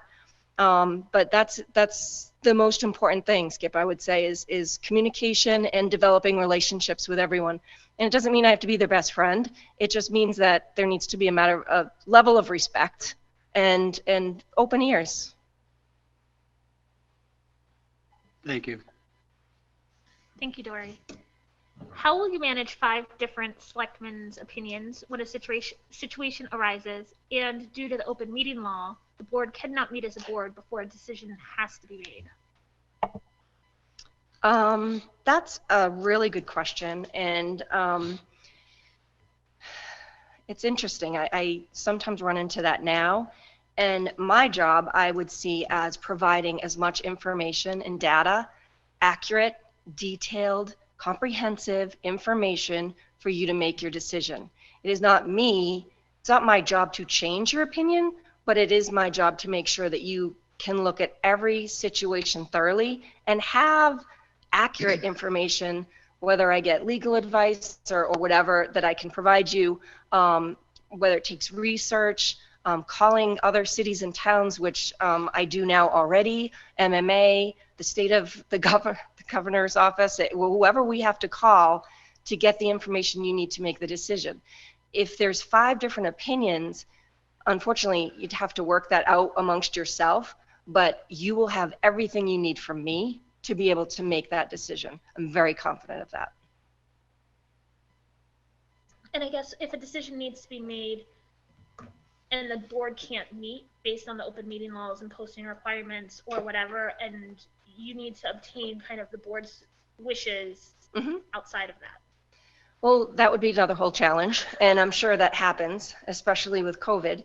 I'm a consensus builder by nature, and I am also able to weigh the importance of different topics. I'm able to almost, what word am I looking for? Like, I'm trying to think of it. Like collaborate. So it'd be collaborating with or having a discussion with each board member to determine what their points of views are, doing the same thing as if I were presenting it in an open meeting and explaining the situation and being able to answer their questions. I think if we're not in an open meeting, I'm not going to have all the information right there most likely, but I'll be able to go back, and it might even take a couple, like I might have to say, okay, I'll get back to you on that question. I'm going to check with legal, or let me just check with our accounting team, or like those types of things are really important. But again, I think it's the same thought process. The decision's not mine. It's my job to give you what you need. But each person's going to be different. Some people aren't going to need a lot of information. They've already made up their minds. I can give them more information. I can give them, actually, everyone should get the same information. I think it's most important when you're trying to make a decision. But I would definitely handle it the same way, but it would be more of a one-on-one. Thank you. Mm-hmm. So this, this is a follow-up to Leah's question, and you've pretty much touched on it, but boards and town meeting votes are not always unanimous on the direction that the town should take. How do you manage the board and the public when there's a majority decision, but a very strong minority opinion as well? Well, that is very common. Not everyone's going to agree. The situations I've dealt with in the city of Worcester and when I was in Westboro, and there were situations like this. Again, you provide the information you need to provide, but not everyone's going to be happy. So it goes back to communication and setting priorities. And depending on what the issue is, whether there's plans in place, people like to see, especially if you're dealing with the public, people like to see that there's plans in place. They're being heard, and that their thoughts and their wishes are being considered somewhere. So when you have the board making a decision and it's a vote and it's 3-2, or you're going to have that. You're going to have the two people aren't going to be so happy, but you're also going to have the residents that aren't going to be happy as well. And I think, again, that's communication. This is what makes this form of government so important. But I know that I can manage not only the easy situations, but the more difficult ones where community members aren't really happy. And unfortunately, when I was in the city manager's office, and that's not unfortunate, it's fortunately for me and for you, but at the time it was a little unfortunate, but trying to deal with people with the NIMBY issues of moving social service agencies in areas where there were homes. And I was directly involved in some of those meetings where the community and the council came out, and some of the councils were very upset and some of the councilors were okay. So again, my job was to provide the information. It was also to follow the law. You may not like the law, but the law is the law. And we can talk about the law at a different time and how you go about changing that, which is fine. But when you're dealing with situations like that, it's having meetings like this. Hopefully COVID won't be around forever, and we can actually communicate and have large groups or large meetings. The one that I dealt with in Worcester, which is one of many, was a NIMBY. It was a social service agency for individuals that had developmental disabilities, and it was on Salisbury Street in Worcester, and no one wants that on Salisbury Street in Worcester. You know, there's homeowners, and I was directly involved in scheduling the meetings, participating in the meetings, speaking in the meetings, and they were very contentious. And of course, you can only diffuse the situation. So you can do your best to diffuse the situation. People are going to be angry no matter what, but it's also recognizing the consensus and the law again. So I would do the same type of thing in this situation if there were, disagreements. I think it's common, but I think it's common at every level. You're not going to have everyone agree. I think someone who can communicate with each one of you and show you the respect that you deserve from a town administrator and develop that relationship is going to be priceless, because I may talk to you about something, may not necessarily agree with your decision, but I'm going to give you everything you can to make your decision. It's not my job to be angry at you or to that's not me. That's not what I would do. But as long as you can make your decision, and I provide you the information, and I will deal with the residents in Rutland. And, votes are difficult, and, it's nice to have some easy ones, but some of them are very difficult. And you have to deal with the consequences, and you have to develop relationships with the community, and you have to have an open door so that when they're upset, they can come in. Thank you.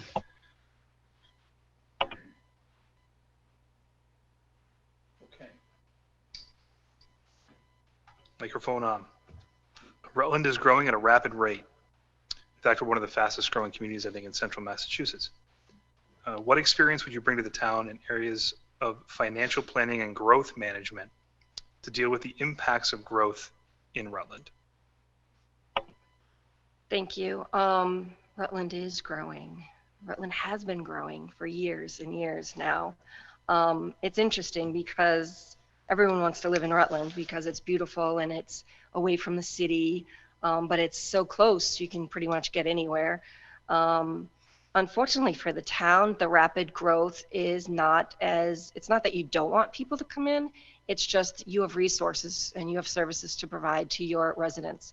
And when you have rapid growth like Rutland has, then it taxes every system you have, whether it's the school system, whether it's water, sewer, just roads, just the traffic and the maintenance on roads is really difficult.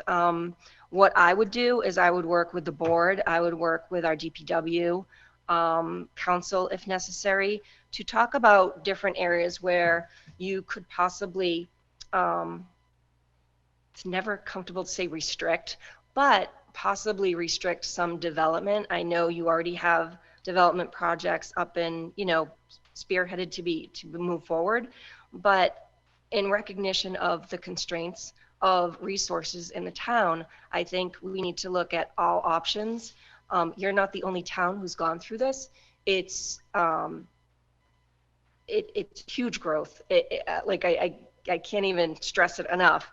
But I know other cities and towns have dealt with the same thing. What I would do is tap into some of their thoughts and their procedures, and also look at the state and their compact agreement regarding best practices and how other people do things, because I don't think we need to reinvent the wheel, but there are other options, whether it's district overlays or restrictions on building permits, or things like that, that really need to be considered.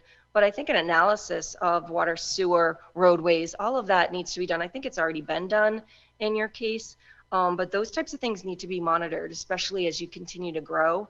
One of my big concerns with Rutland also is, as you grow, how to maintain that community feeling and how to keep people involved, whether it's in government or just in the community, is really important. And that's what I like about a community versus, and I love Worcester, don't get me wrong, and I live there, but you don't have the same community feeling of belonging and being part of a group of people. Like the 4th of July event that you have is much like our old home day in Charlton that was canceled this year, that I still go back to because there's nothing that compares to it. So there's a lot of issues with your rapid growth. I would work very closely with the board. DPW, absolutely. Pretty sure you have Mr. Buckley from the city of Worcester now. So I would definitely do my part, but not even being in Rutland, I am very concerned about it for your town and to ensure the integrity and that your resources aren't overtaxed. Thank you. Our citizens expect their public officials to be available and accessible to them. How do you interact with citizens, and what concrete action have you taken in your previous positions to improve direct services and communications to the citizens? So accessibility is really important, and it goes back to one of the reasons why I like a smaller town, because in a smaller town you actually have residents that come into City Hall and that can actually see you. You could never walk into Worcester City Hall and try to see the city manager, just very difficult. That's not the situation in a small town, and I think accessibility, whether it's nights, weekends, during the day, is extremely important, because the community needs to feel like there's someone that's advocating for them, that they can talk to, that they can explain their situation to. I have, in many capacities in the city of Worcester, dealt with residents in the city of Worcester. It is actually one of my favorite things to do, because, and that's honestly is where I really learned that I love helping people. I like easing people's mind. I like providing them guidance and support and options, and also just listening, because sometimes all they need is someone to listen to. I really like that. I would do that in the town of Rutland. I would have an open door policy. I would, in my current job, I've improved quite a few processes, and I communicate more as a director of human resources with the public than any other director of human resources has, because when I started in that position 8 years ago, one of the union presidents, and I'll never forget this, she's not with the city anymore, said to me, you bring the human back into human resources. And it's something I've never forgotten, and it's very important to me, and it was important for me to keep up with it. Like the threshold was set, so it was my job to stay there and to make sure. So we do have applicants that get, that have issues in trying to get jobs with the city. We have a lot of senior citizens, whether they're city employees, whether they live in the city, that need assistance. Accessibility of myself or the people that work for me is extremely important to anyone who comes in there. It's a customer service thing. It's a top priority. The way I think about it is they pay your salary. They pay my salary. What right do I have to not be present and available for them?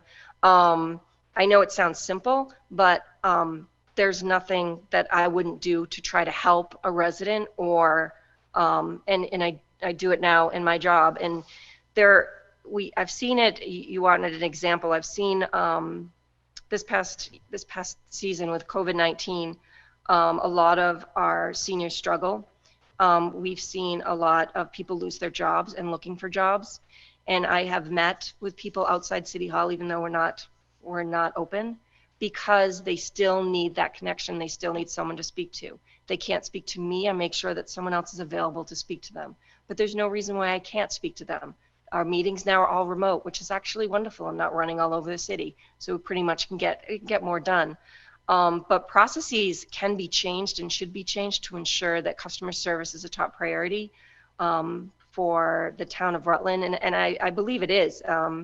In doing the research with what Michael has done in the past, I think you guys are definitely on the right track, and I would want to work with you to continue to improve that.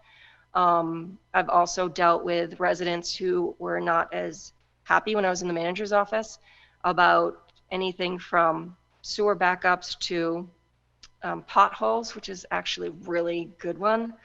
We get a lot of those, and it's meeting with them, sometimes outside the office, sometimes in the office, to talk about the issue, provide them the paperwork that they need. There's in the issue of a pothole or the sewer backup, I had no idea whose issue it was. I don't know if it was the city's liability yet, so I couldn't commit anything, but I gave them the information first in ear to listen, or in ear, for them to talk to me and me to listen, but also the paperwork that they needed to be able to file a claim if they wanted to file a claim, or the information to do what they need to do. So it's much like whether I'm working with a department head or the board, community member isn't much different. You want to provide them as many resources as you can. And one of the things I've done in my department is if someone calls our office, I don't care if it's not an HR question. Do not throw them around City Hall so that someone's bounced around departments. Don't do it.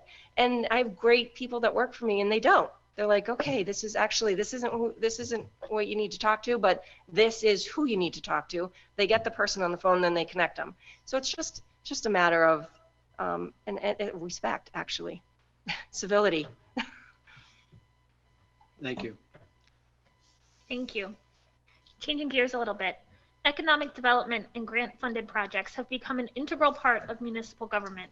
Particularly, the state has heavily incentivized downtown revitalization efforts throughout the Commonwealth. How would you approach economic development activities in Rutland? I think economic development activities are extremely important with Rutland, and I plan on working very closely with the RDIC,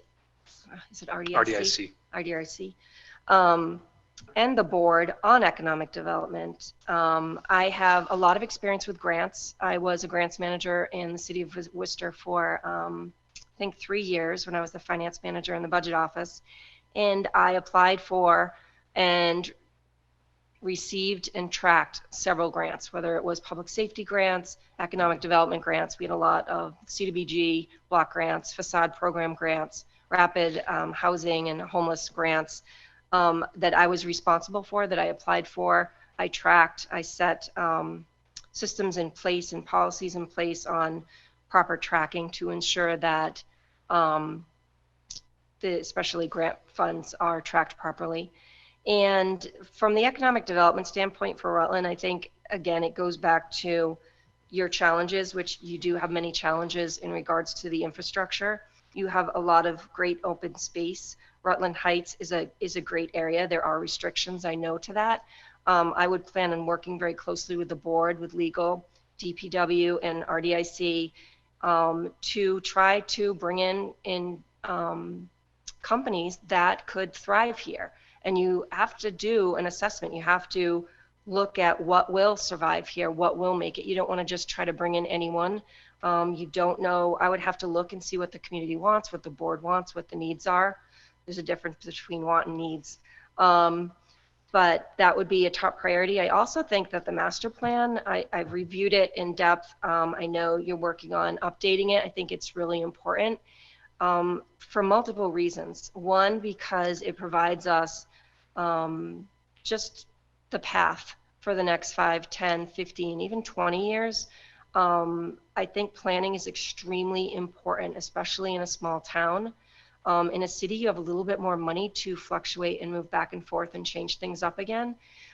In a town, you don't necessarily have that same ability. So I would recommend updating the master plan, and I would work with the department heads and the board to do what I could to improve economic development for Rutland. I have to say, it is not my biggest strength. I do have amazing people. Julie Jacobson in Auburn is one of them. she's a mentor of mine who was the economic development director in Worcester, who I work with even now very closely to look for insight on economic development programs, whether it's state, federal, but also what she does in Auburn. Even though they're different because of proximity, and she doesn't have some of the challenges that Rutland has.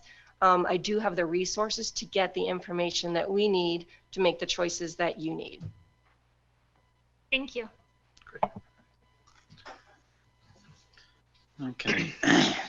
So with COVID-19, it's an unprecedented situation and has put strains on municipal revenue statewide. What would your approach to navigating the crisis from an administrative standpoint, and how would you respond specifically to the needed budget and/or staff cuts if necessary due to the revenue shortfalls? So I agree. COVID-19 has caused unprecedented anticipated shortfalls in local aid, also local aid, but within the town. And I feel that although one of the most important things about financial planning is to project critical budget years and to anticipate when they're going to come, no one anticipated COVID-19, but you can anticipate that next year will be extremely difficult, and the following year. It's going to take a while to get back on our feet. This is where we need to fine-tune our financial policies to make sure that we're on the right track, because last year is different from this year. So we may need to tighten up some of the financial policies as it relates to debt service, as it relates to capital projects, free cash, stabilization, OPEB. Those things right now are extremely important and will help the town get through this difficult time. Unfortunately, I've been through layoffs before. I've had to deal with the very difficult conversation with city employees when they've been laid off. I was part of a team that worked on that and also worked on ways to minimize the layoffs, because in a town, you don't have an option. You have to deliver services. You have to. So if someone's laid off, someone else is doing that work. So there are union issues also related to that would have to be addressed. But the layoff itself if I was involved in it, I would work on areas of trying to minimize the layoffs in regards to looking at programs, looking at cost centers in the town of Rutland, looking at grant funds, looking at what the state and the federal government could offer us to try to minimize the layoffs as much as possible. There are many things that are done in cities and towns operationally that can be reevaluated in how things are done. So in the city of Worcester, we've been involved in what's called the LEAN program, which came from UMass. They came in from UMass Hospital into the city of Worcester and trained all executive management. And we have different belts associated with how much training we have. And what that does is it actually looks at processes from beginning to end, and it empowers town employees to be involved in the change. When you empower any employee to be involved in a change, it is so much more effective than telling them what to do. We have saved thousands and thousands of dollars in time and resources in doing things like that. As we move forward, no matter where I am, that is exactly what I'm going to be doing to try to save money, because we didn't have time to plan for this critical year. We have to do the best we can, tighten our financials, watch our revenue streams weekly, watch our revenue streams, watch our expenditures. Some things you might not need to pay for right now, and really have open, difficult conversations with the team to get everyone on the same page and to determine what needs to be done now and what needs to be held off a little bit longer until we get out of this situation that we're in, and it's going to be the next several years. But the goal is to still provide the best possible services to the Rutland residents at the lowest cost. That's the bottom line. It's what we do, so. Okay, great, thank you. At this time, we'll turn over the process to you if you have anything you want to add about yourself, or if you have any questions for the board. Okay, so yeah. So about myself, so I've never been a town administrator. I have worked in the city in multiple positions, in the city manager's office, in the budget office, in the parks department, and human resources. I've negotiated with unions. I have negotiated contracts. I have worked with some of the best and brightest in municipal employees. I've developed great relationships and I have a really good reputation. I'm 20 minutes away from Rutland. I am very close. I'm familiar with Rutland. I'm familiar with some of the issues that you are dealing with, and I know that I can help move this town forward, that I can work with you, I can develop good relationships. I'm confident about working with your unions. I deal with 5 unions right now. I negotiate some of them completely on my own. Others I bring in outside counsel. I have extensive experience dealing with people and developing relationships. And one of the things that I think is advantageous for you to consider is that I am the type of person I'm not always right, and I don't always have to be right. I learn every day something new. I'm humble, I'm honest, and I'm hardworking. And I can think back maybe 10 years ago of situations that I've dealt with, and I'm like, I would deal with that differently now. And I think that's what you need for a town administrator. You need someone who's going to work with you, who's not afraid to say, you know what, maybe I was wrong in that decision. Let's look at something else. I don't need to be the center of the stage. I need to provide you the information you need to do your jobs.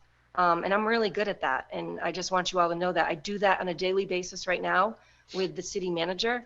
I provide him large amounts of information for him to make decisions, but I also make decisions every day on my own that I'm tasked with. They're not easy decisions. A lot of them right now in my career are related to personnel, are related to discipline, are related to putting people back on the right track, not necessarily disciplining, but talking about how to improve their skills, how to make them feel more appreciated in the city, because that doesn't always happen in a municipality. It's not something we've really ever done that great. So how do you make your employees want to work for you and be happy? I've come a long way in 25 years. Of course, I'm dating myself, but I just want you to know that because I think it's really important. One of the questions I wanted to ask you is, how do you measure success in the first, I can assume the 3 and 6 months, but say the first year of this town administrator coming in? How do you measure, what do you anticipate? I think, each board member, if we move forward, we're going to have to meet to set some goals. We have a new board. I think it's a difficult question to answer in 2020 because I think our expectations are a lot different than probably they would be this time last year. You know, I think during these times, speaking on my own behalf, we need a steady hand, you know, an experienced hand in terms of administration, making sure all of our departments are working well together and that our boards have the information we need.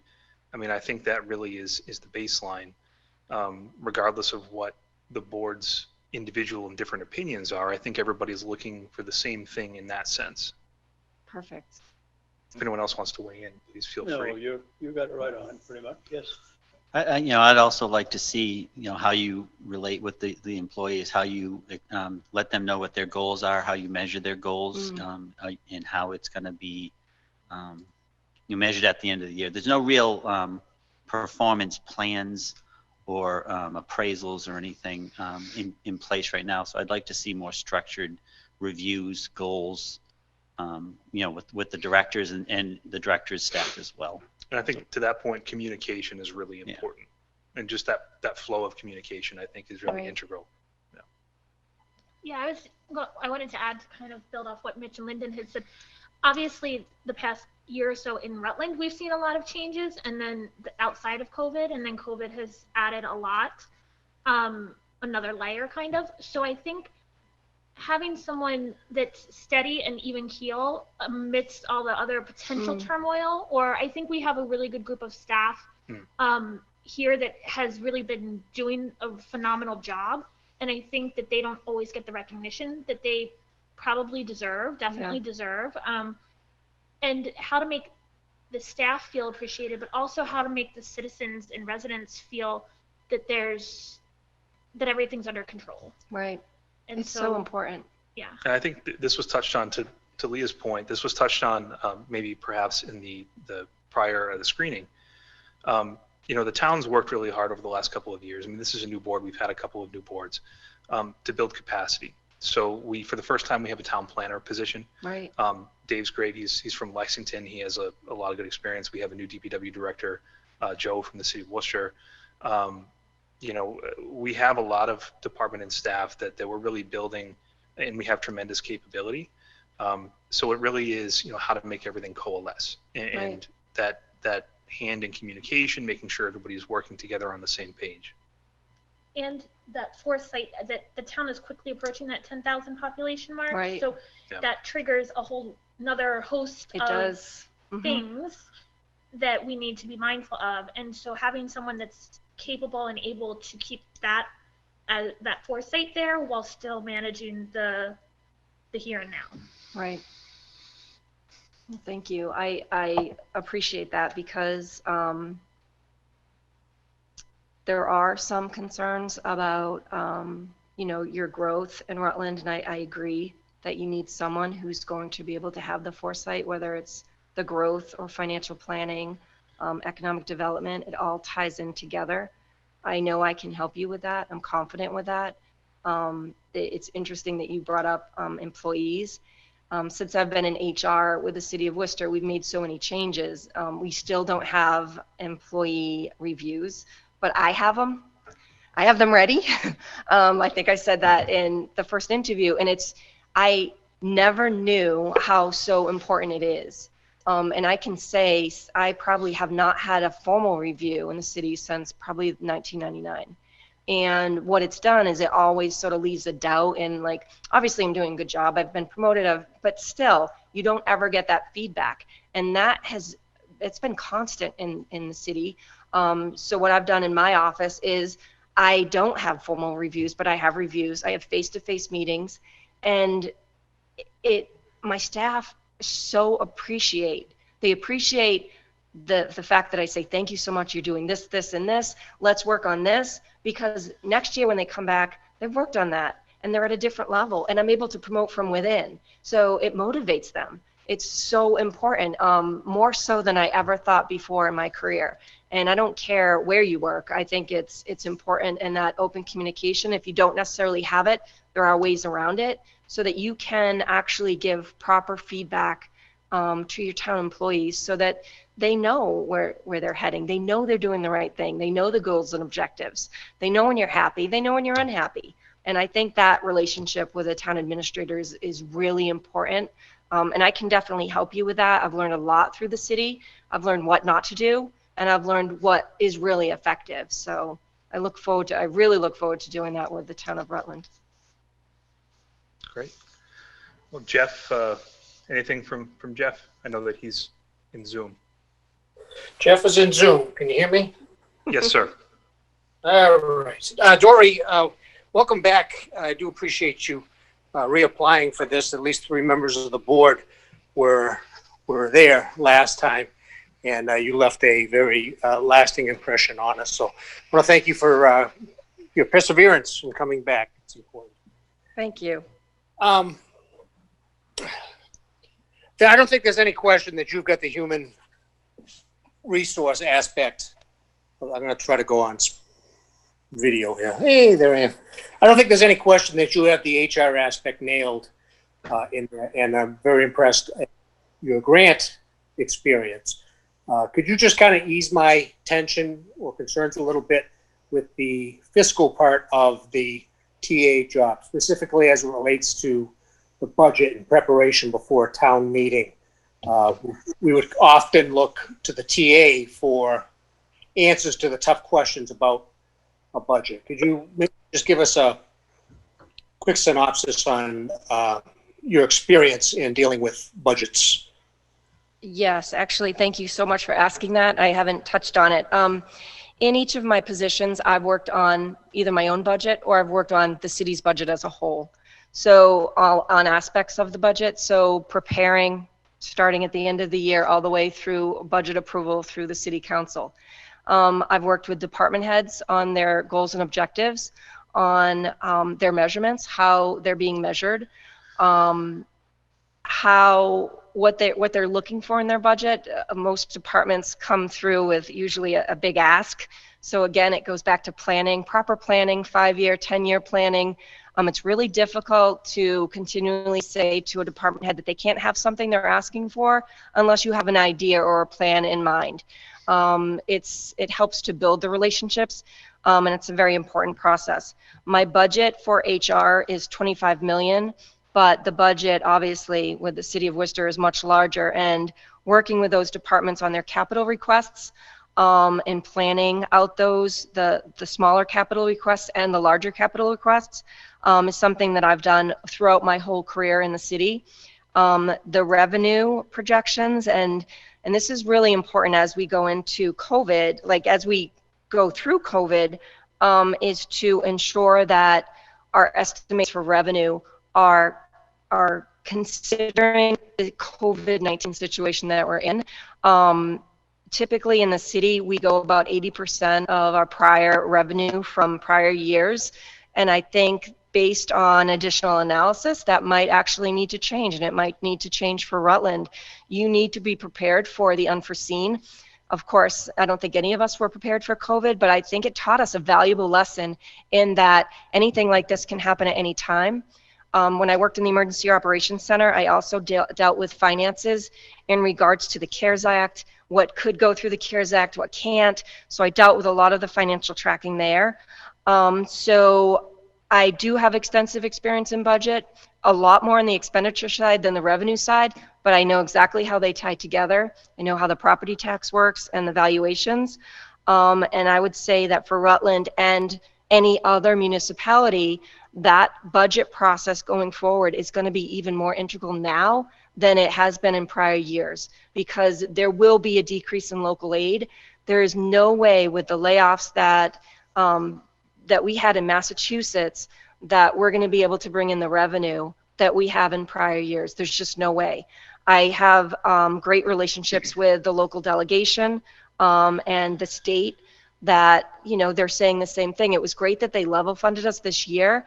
Unfortunately, it sort of tossed the ball down the road a little bit. Yeah. But the type of oversight at this point, I would have to say, Jeff, is weekly on revenue, weekly on expenditures, meeting with department heads. The last thing the board needs is a surprise. That's the last thing I would ever want to give the board. So it's imperative to properly plan as we move forward. Like Mitch said earlier, what the goals and objectives were maybe a year ago are different now. And that type of versatility is really important. And that's with finances as well. The issue with finances is, and I can't stress this enough, is the financial policies are so important and they need to be revisited. I have not seen all of yours. I know you have great policies. I've looked at your donations to OPEB, to stabilization. I've seen your bond rating. Those are all very important, especially the bond rating, because you don't want to end up paying additional interest when you go to borrow in the future if your bond rating changes. So those types of things, especially now, more so than a year ago or 2 years ago, need to be monitored on a weekly basis.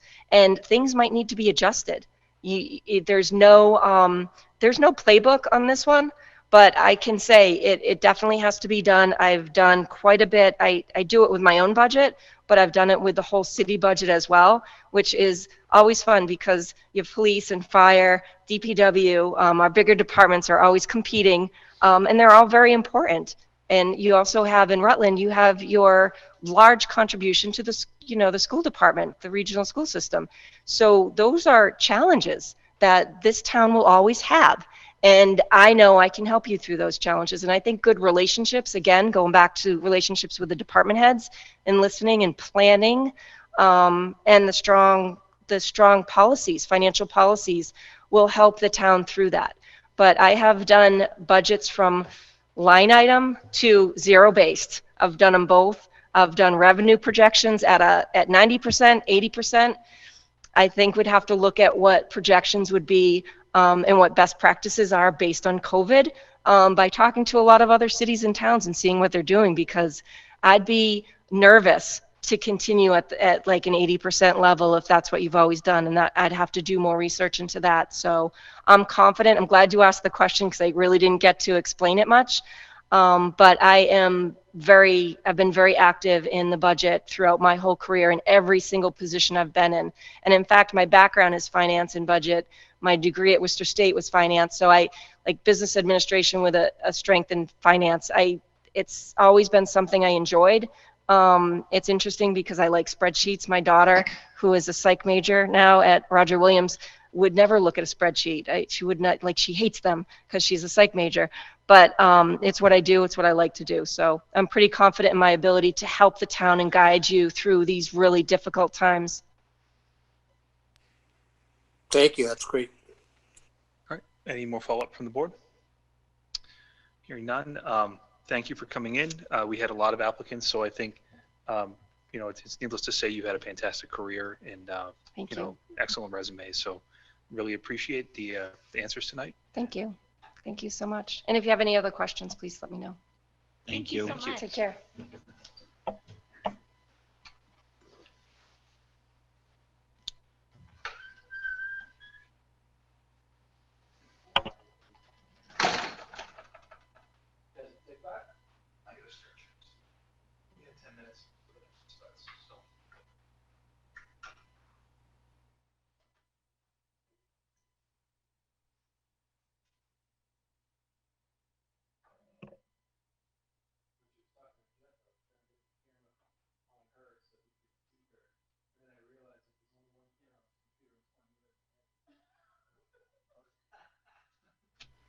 Ladies and gentlemen, this is Mr. Michael Sulprizio. How you doing? I'll introduce Nice you to to see the you, board.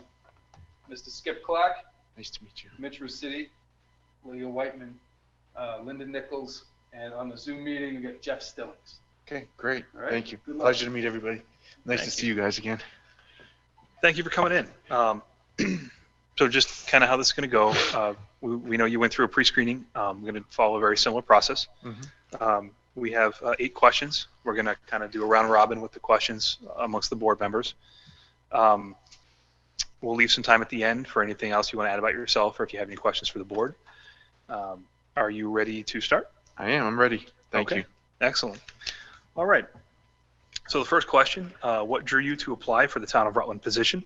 How will you approach learning about Rutland's operational, financial, managerial, and technical history, processes, strengths, and weaknesses?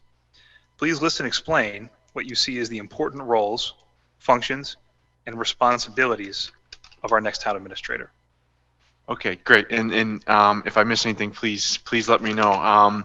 But I'll try my best to summarize that and answer it in one response.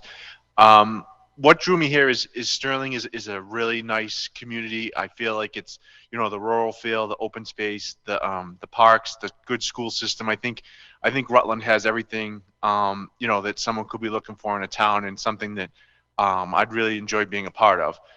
As I had mentioned in the pre-screening interview, my brother did live here for several years on Barry Paxton Road.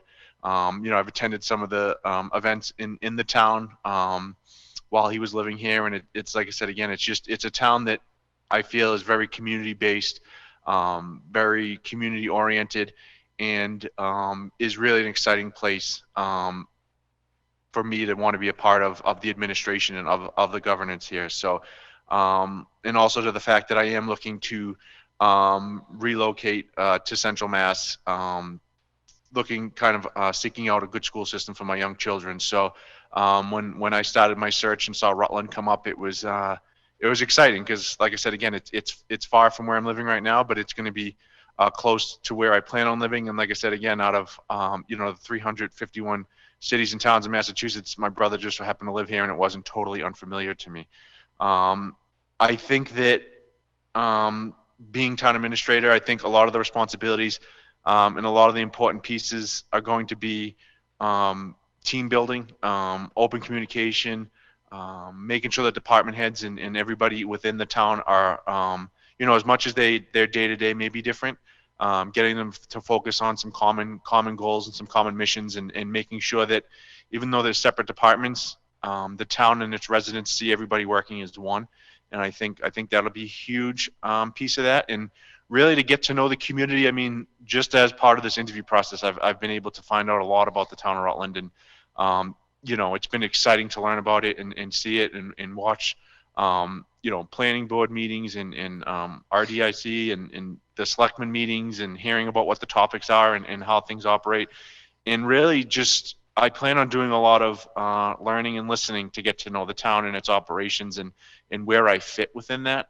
So really from the onset, you know, if I were honored to be given the position, I would really spend a lot of time in one-on-one meetings with a lot of the department heads, as well as, you know, more along the lines of like listening groups with department heads and staff, because I think as important as department heads are, they're only as good as their staff is. So wanting to make sure that I also hear from more of the frontline staff as well as the department heads, and just attending, like I said again, you know, when hopefully, you know, this pandemic settles down a bit and we can start to go back to some sort of normalcy, you know, attending town events with my family, and just, you know, becoming part of the fabric of the community. And I think that's the best way to learn, is just be involved. You get to meet people, network, and really learn a lot about what the community's like and who the players are and who the stakeholders are. So really looking forward to that. And like I said, just entrenching myself into the community, not just a place to work, but a place to, you know, be involved and take part in.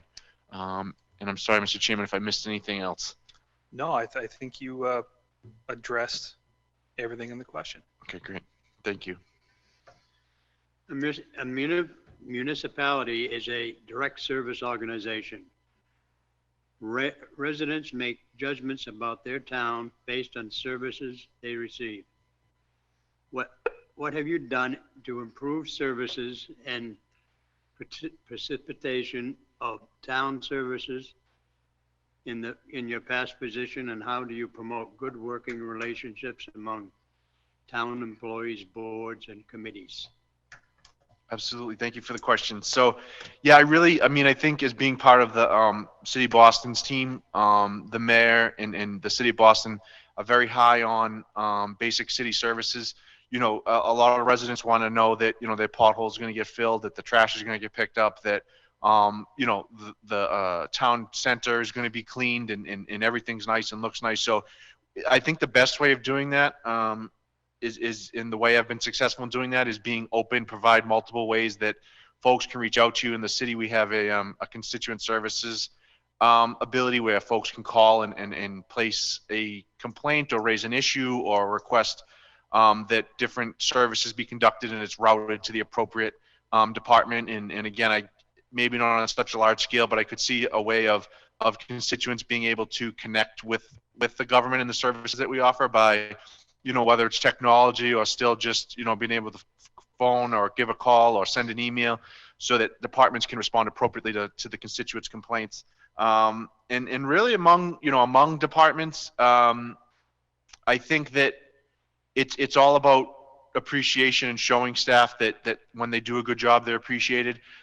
Doing events like I know the town of Rutland already does with different, holiday events and different contests among different employees and different things.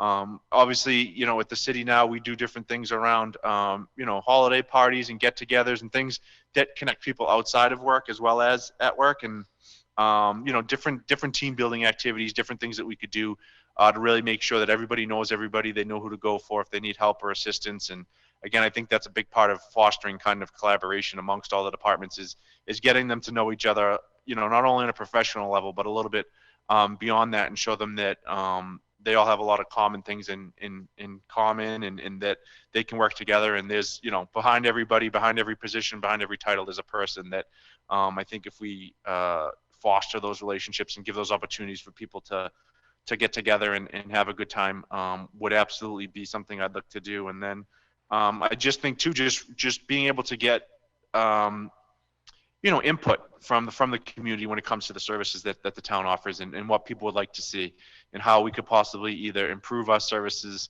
or do more with less, or different things like that. So it'd be open communication and ability to get the residents' input to improve services. Responsiveness is huge. You don't want the town residents to feel as though their complaints are going unanswered, or they're taking an exorbitant amount of time to resolve. So it's a lot of it's responsiveness. And again, I think with regards to the town employees, just keeping everybody, trying to keep that group mentality and building a team, and really getting everyone to collaborate is a good way of keeping everybody on the same page.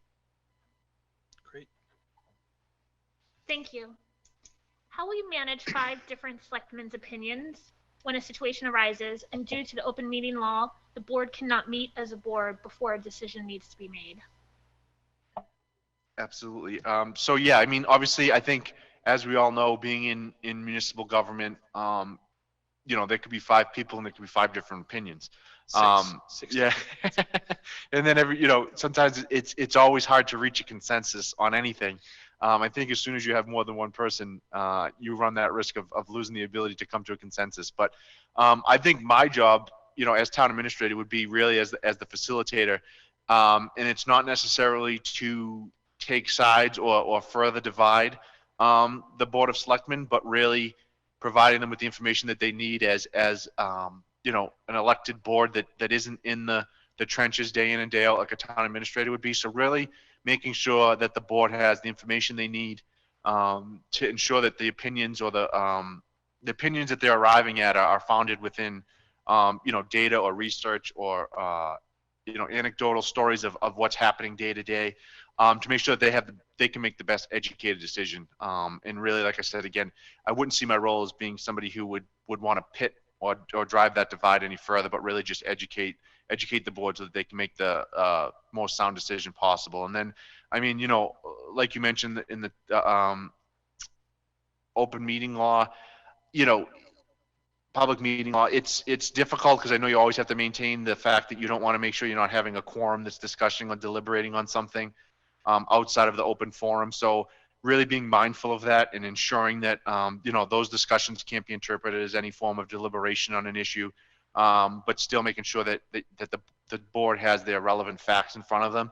But again, really making sure, again, would hold in very high regard the public meeting law, and making sure that I wouldn't do anything to put the board in a position where that would be violated or in a bad position. Thank you. So this is a follow-up to Leah's question.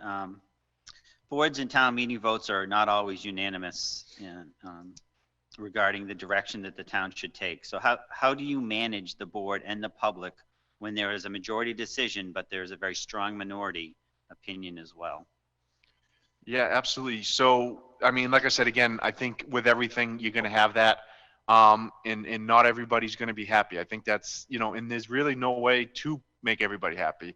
And I think the way to handle it is to make sure that the people who are in the minority feel as though the process was fair. Everyone's voices were heard, and that that's what everyone wants and strives for is a and especially in the open meeting format like what the town of Rutland has. That's what people want. They want to be heard. They want to make sure everyone has their voices and their say and their ability to vote on a decision. And I think as long as the process is maintained in a respectful manner and everybody gets to be heard, in the end, I think everybody who's involved, if you just highlight the fact that this is the form of government that we have and this is the ability and the process was fair, I think you'll see that even the minority will realize that it might not be the outcome that they wanted, but ultimately the process and the system that was used to get there was what everybody wants and everybody supports. So it would really just making sure that the process is fair, and making sure that, again, that everybody was heard and there was no barriers to anyone participating in it, or any inclusiveness was always a priority, and making sure that even in the minority they know that it was done fairly, openly, and transparent. And hoping that, like I said, again, also maintaining a high level of respect for one another, whether you agree or disagree, so that there's no, bad blood or it doesn't have to go any further than the vote and the decision, and folks can take it as they may. But really just those couple of things are things that I would really want to make sure that I highlighted and maintained throughout the process, so that in the end, the faction doesn't get any more divided, or that people can come back together afterwards and kind of see that it was, even if you didn't come on the winning side, the process was just and people feel like they were heard. Thank you. Okay.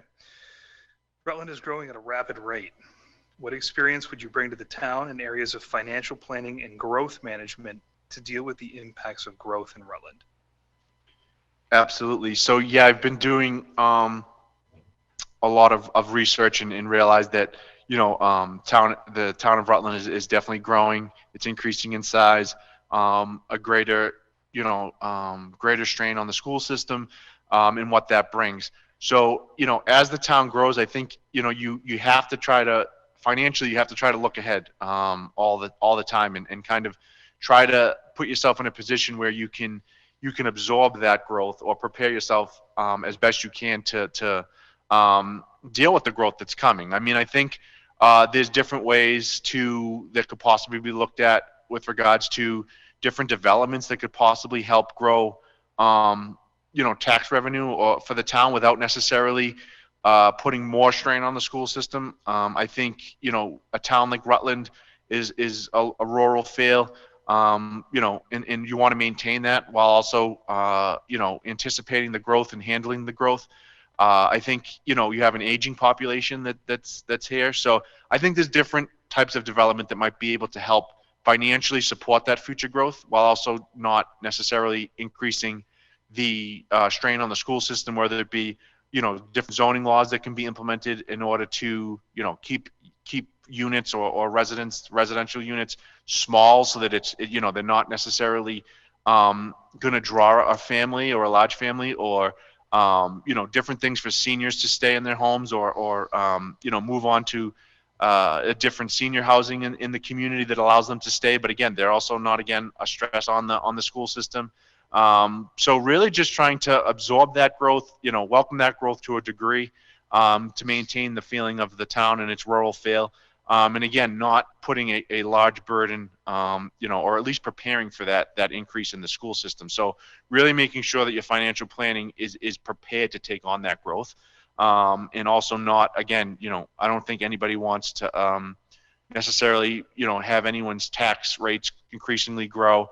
So you really got to get creative and fiscally responsible to deal with that without, impacting the financial situations of those that already live in the town. So I think it'd have to be, different development plans that would have to go into place, or different zoning that would have to try to help account for some of that. But really, with regards to financial planning and seeing the history of the growth of the town, trying to find a way that financially we could be prepared for that and absorb that cost, whether it be through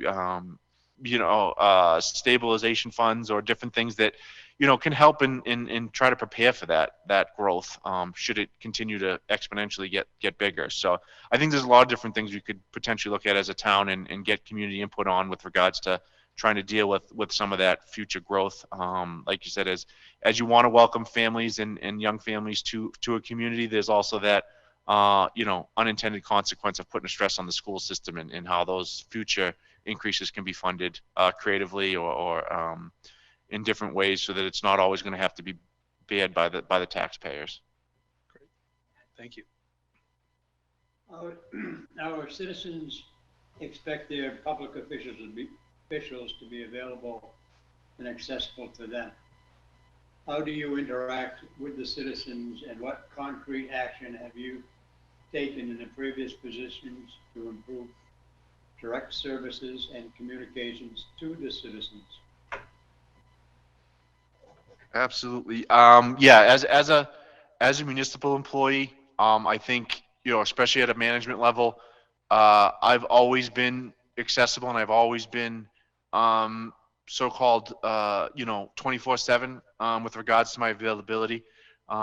Folks have to, not everything happens between 9 to 5, Monday through Friday, and especially municipal operations.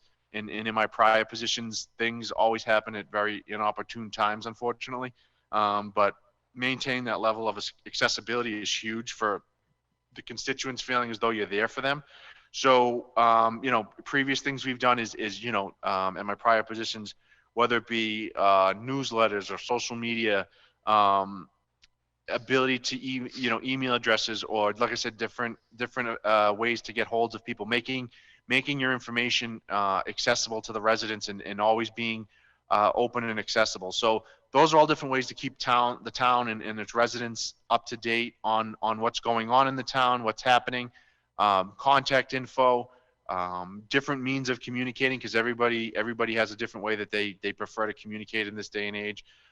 So really just, being out there, being open. I mean, I think visibility is huge. So just being out and about and making sure that people see you, making sure people have the ability to find you. Like I said, again, with email now, emails can come in any time of the day, or a cell phone number, or, I've always been known to want to provide people with my contact information, and not afraid to, give out a cell phone number if I need to make sure that people can get me. Because again, you can't give an office number and expect people to have that as the only means to get you. So just really being open, available, visible, are all ways that I've seen I can do it. And like I said, again, with regards to just making sure that there's a good social media marketing campaign the town does to make sure that people are aware of the services that are available to them, and making sure that it's widely shared. And I think the more informed the residents are, I think the better for everybody, because they can take advantage of those services and realize the good work that's going on within the town. So communication, especially external communication, is huge, and availability, and just like I said, again, visibility in and around the community. Thank you. Great. Thank you. Switching gears a little bit, economic development and grant-funded projects have become an integral part of municipal government. Particularly, the state has heavily incentivized downtown revitalization efforts throughout the Commonwealth. How would you approach economic development activities in Rutland? Absolutely. Yeah, I know there was a study being done for the town center in Rutland, which is exciting. I think any opportunity to get funding that will help alleviate the burden of the residents and of the town government here is always a welcomed opportunity. I think you need to be cognizant and visible in knowing how to find and where to find those opportunities, because you would hate to have to miss an opportunity to get external funding, whether it be from the state, the federal government. It could even be private contributions. I think you constantly always have to be open in researching and making sure that you're on the right mailing lists and different things to make sure that you're always taking advantage of those opportunities. Economic development, I think, is a huge part of finding a way to take some of that revenue, the burden off of the residents, so that they're not always having to rely heavily on a property tax or different taxes that residents have to pay. but also balancing that with the fact that I think Rutland is a town that prides themselves on open space and the rural feel that they have. So it's a very difficult balance to try to do that. But I think that there's ways like you mentioned, revitalizing the downtown area, bringing in more businesses, making it more attractive for businesses to want to do business in Rutland. And show that residents will shop and patronize local businesses. Different campaigns around that to show businesses that the community's behind them and that the government here in the town is also behind them and wants to support them as much as they can.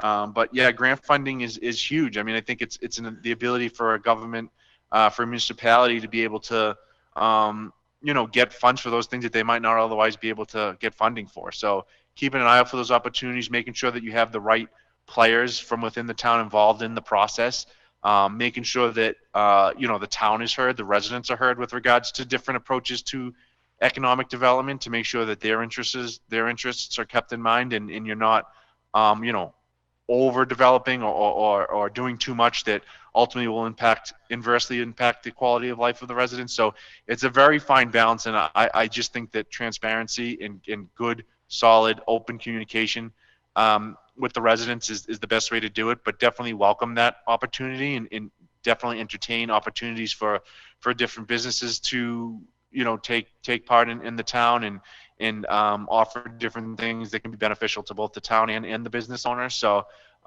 that's all very exciting. And again, I would welcome economic development, but again, it wouldn't happen without a lot of input from the community, from the board, from the residents, to make sure that it's something that people want to see and people will benefit from. So it's definitely a very good way to raise some external revenue, and grants are a huge avenue to do that, and would be a big part of what I would like to do to help try to generate revenue for the town, to help try to alleviate some of that, like I said, that reliance on property taxes.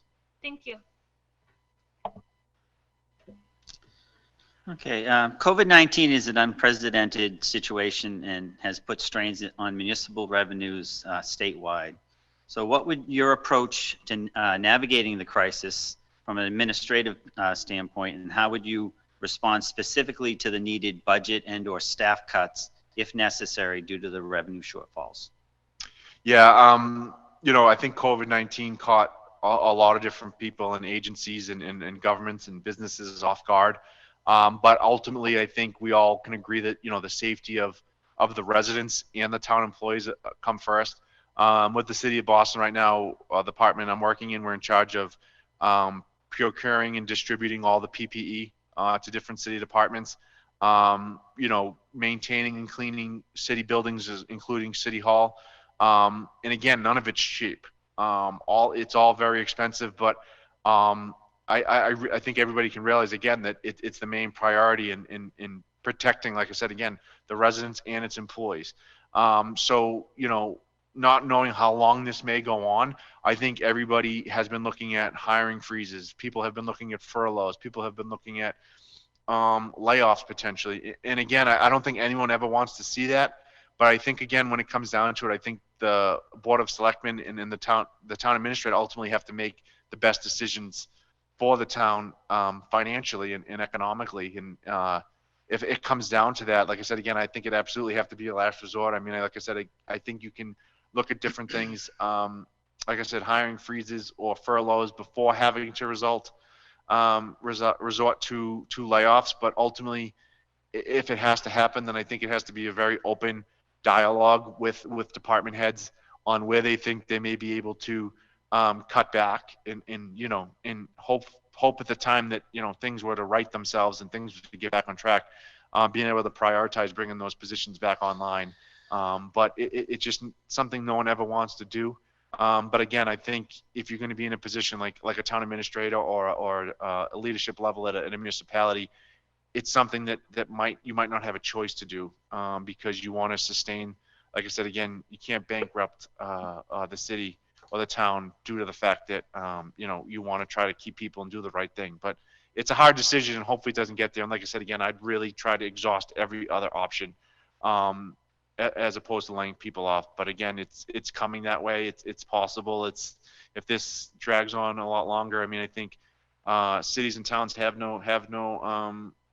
might not have a choice. And again, it'll be hard, but it'll have to be a group decision that has everybody's buy-in to make sure that it's something that everyone agrees with, and you're not doing it in a manner that, all town positions are important. Obviously, they wouldn't, be filled or created or exist if they weren't important. But really trying to make sure that when they're done and if they have to be done, they're done in a way that aren't going to impact town services in a drastic manner, and still be able to keep everything moving forward and not have the impact felt by the residents.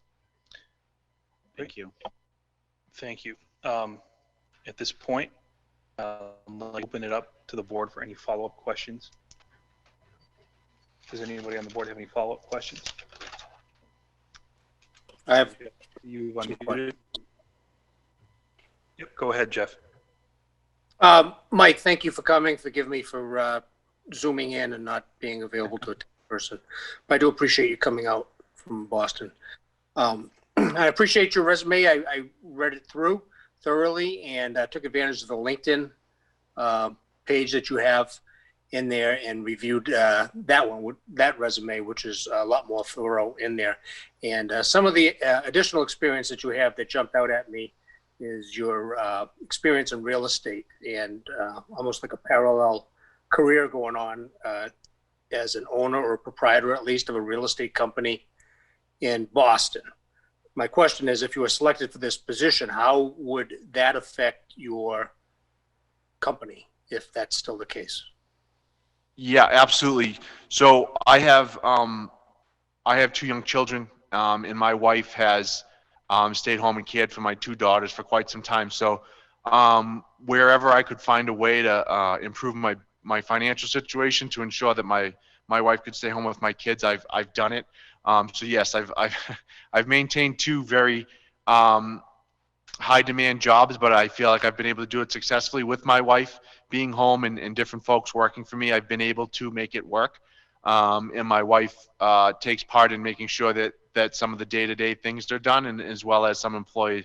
I have 2 individuals that also work for me that have been huge help. And again, I think, this move is a big move for us, and obviously moving out to central Massachusetts, I don't foresee the real estate being as big of a part of what I do. Trying to move here to take advantage of the school systems in the area. Right now, my daughter's enrolled in private school. Lowering my monthly financial position to better accommodate and not have to do so much of the outside real estate. But yeah, I do, have a sole proprietorship. I do have experience with a lot of different things in real estate. And like I said, again, as somebody who's got a young family, I do whatever I can do to financially support them, even if it means, burning the candle at both ends, so to speak. But it's never, I've always found a way to balance the 2 and make sure that my main priority is my day-to-day job with the city of Boston right now. And same would be moving forward if I would be hired with the town administrator.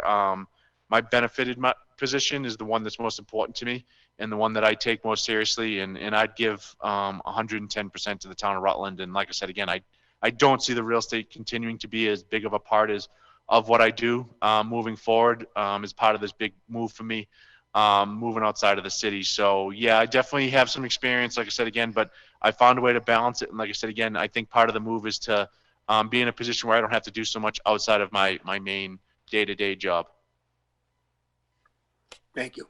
So you would, just for clarification, you would still maintain the Boston real estate company?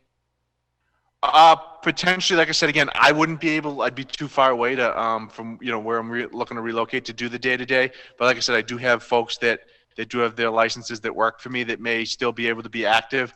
So it'd be more of, like I said again, less direct involvement on my part. But I do have some folks that me being out here couldn't prevent them from still carrying on working. So most likely it wouldn't go away, but I could see my involvement being drastically reduced. Got it. Thank you.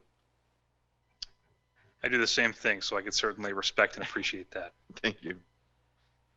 Jeff, did you have a second question? No, Okay. that's great. Apologies if I didn't do any more questions from the board. All right. At this point, we'll run over the interview process to you. If you have any questions for us, or if there's anything else additional you'd like to add about yourself. Yeah, absolutely. If I could, I have a couple questions that I do have that I'd like to just kind of get maybe some of the select board's answers to. I guess, I know that the prior town administrator, I think, was elected mayor in a local community, but not only the most immediate past town administrator, but I guess if there's any further history back, what are some things that the past town administrators have done to be successful? I've only been here for one. We have a relatively new board. I can tell you, I think communication is key.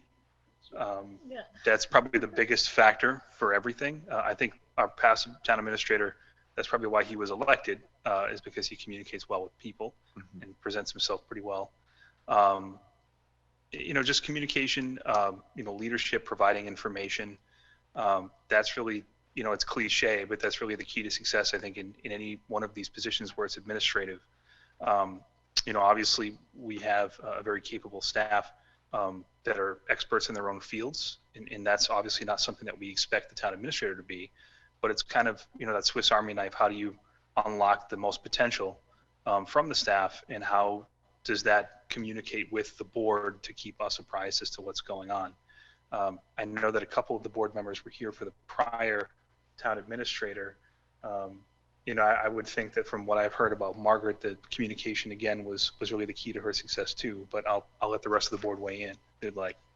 I was going to say communication, but also relationship building. And I think that those two kind of go hand in hand. But I think it's important to be able to build those relationships with department heads, but also the staff, as well as the town residents. And you'll see, the frequent flyers, the people that are involved a lot, whether it's politically involved or volunteer involved or just involved in wanting to know what's going on. There's a lot of that.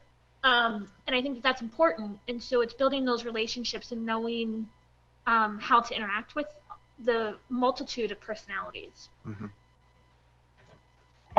I would say also in dealing with the town budget, we had a lot of very difficult fiscal years where we had a lot of cuts in departments, and they had to be very creative in the ways that we found able to use our revenues to our best abilities without making significant cuts, especially to personnel. And that was for several years. So.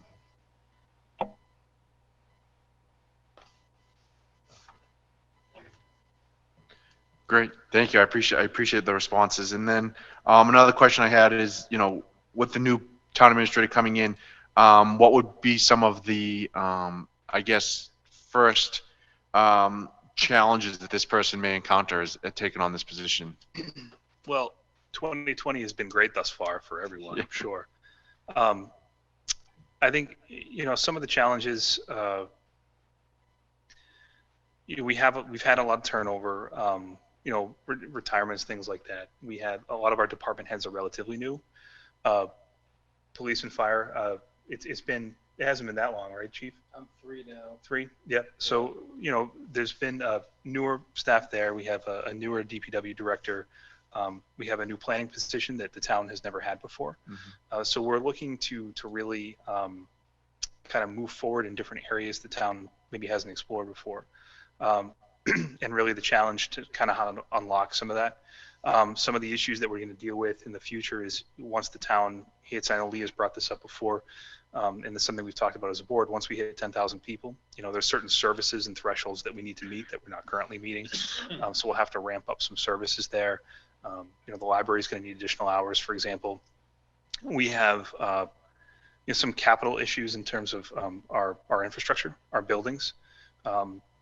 Putting together a comprehensive plan for our facilities, how to use them moving forward, what the needs might be. And obviously COVID, revenue issues moving forward, how we kind of pick up from this and move on, I think is the big question mark right now. And if anyone else has anything in particular they want to add, feel free. I think in this upcoming year, given kind of the unprecedented with COVID and everything, one of the biggest challenges I think is going to be the financial aspect. I don't think that that's unique to Rutland by any means, but I think that we're in for a lot of turmoil in that respect, and not necessarily. And I think it's going to be hard because we aren't going to have all the answers when we as a town need the answers. So navigating the kind of current COVID, post-COVID financial aspect, I mean, in general, post-COVID life, but the financial aspect and impact to the town, I think, is going to be a huge challenge, and that's multi-year. I don't think that's the next year might not be the worst, to be honest. Mhm. And to build off that point, and Leah makes a great point, and this, I think we talked about this a little bit maybe in your pre-screening. We're a community that is largely single-family homes. Our revenue is based largely on, property and asset taxes. We have the highest unemployment right now as a state in the country. Mortgage delinquencies are at an all-time high. The community has been hit hard before in 2008, and it's kind of one of those things where, maybe diversifying our revenue might be a priority or something we could look at. But it's going to be, the next couple of years could be lean, and it could be tough to navigate.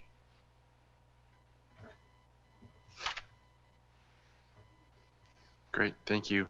And then I have one final one. When this position's hired, I guess maybe one or two things that would be most important to the select board to see that person in that role accomplish in the first 6 months to possibly a year. I think having a new board, and really, I know that the last board met to discuss goals. I think the goals might be different now than they were a year ago, simply because of the different environment in which we're living. I think maybe having those meetings with the new TA to discuss both individual and board goals, to maybe lay out a plan. I really think in something we all agree on, I think we've talked about this as a board, and this keeps coming up as a common thread, is communication. If we are communicating well, if there's information going back and forth, I think in this time in particular, with a new board, with a lot of staff turnover in the department head positions, I think that in itself, for the first 6 months, would be a good benchmark for success. I think also just any creative ways to start thinking about ways to diversify our revenues. And I think that's a little bit, it might not be a huge amount, but anything I think is going to be beneficial. So looking at our expenditures, but also if there's any creative ways that we can bring more revenue into town, and some of that might be grant funding or federal state aid, something, just being really mindful of that within the next year or two, especially, but in general, yeah. Great. Yeah, so that's all the questions I had, and I appreciate the opportunity to, present you guys with those questions. I think your responses, as well as our responses during the preliminary screening, were very helpful to kind of get an insight into, into the position, what to expect. So those are very helpful, and I appreciate the opportunity to ask the questions. Great. Well, I mean, at this time, unless anyone else has anything further, I'd like to thank you for coming in. We had some really excellent applicants to this position. I think you sitting here is a reflection of the excellent career you had, a fantastic resume, and we really appreciate you coming in to take the time. Yeah, and thank you for the opportunity. Like I said, again, just getting into the final was humbling and exciting. So it's definitely an opportunity that I'm proud to be part of, and appreciate the support of both the search committee as well as the board in giving me this chance. So I really appreciate everybody's time, and look forward to an eventual decision on the position moving forward. Great. Thank you so much. Thank you. Very Thank much. Thank you. Thank you. Thanks, Mike. Thank you.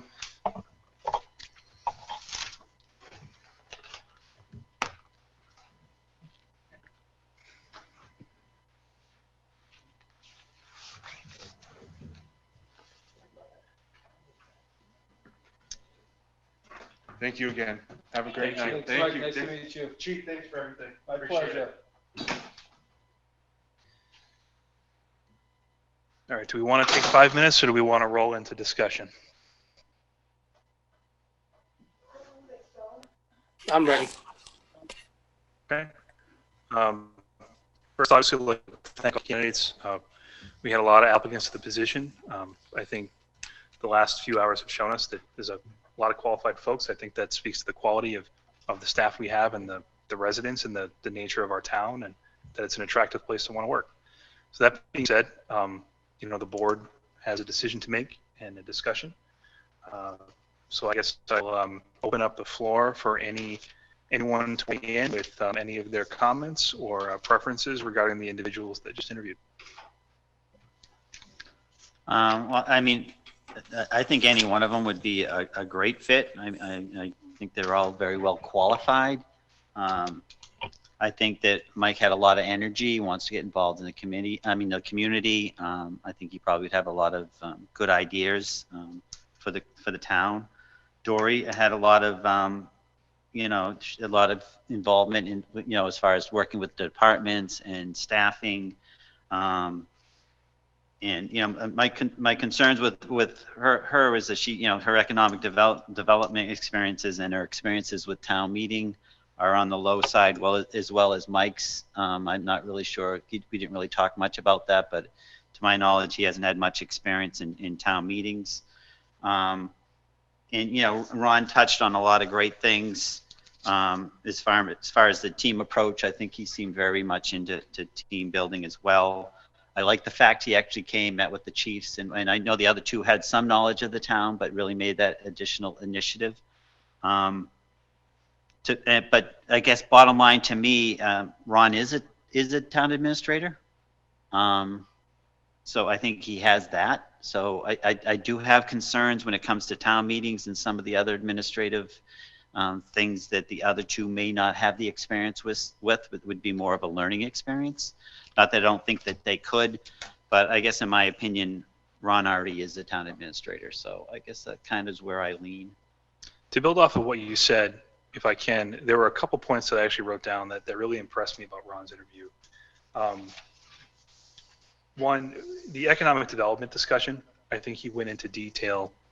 But something he said really caught my attention because having worked in a gubernatorial cabinet for economic development, working in Kentucky, the governor would always say, people don't realize what economic development, you're not necessarily trying to bring companies in all the time. 80% of your growth is going to come from companies that are already there. It's how you work with them to unlock their potential. And Ron made that exact point, which a lot of people, unless you're in the weeds, you don't really realize. A lot of your economic development and your revenue diversification is going to come with working with businesses and the business associations that are already here on how to grow and the tools that might be available in the toolbox to help them do that. He talked about state grant programs to help business owners expand or add capacity. So that little thing, I really like that about his interview, and I agree he interviewed very well.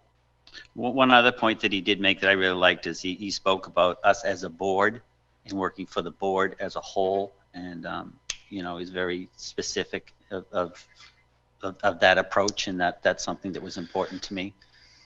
So great. No, I think Ron was good too. I really do.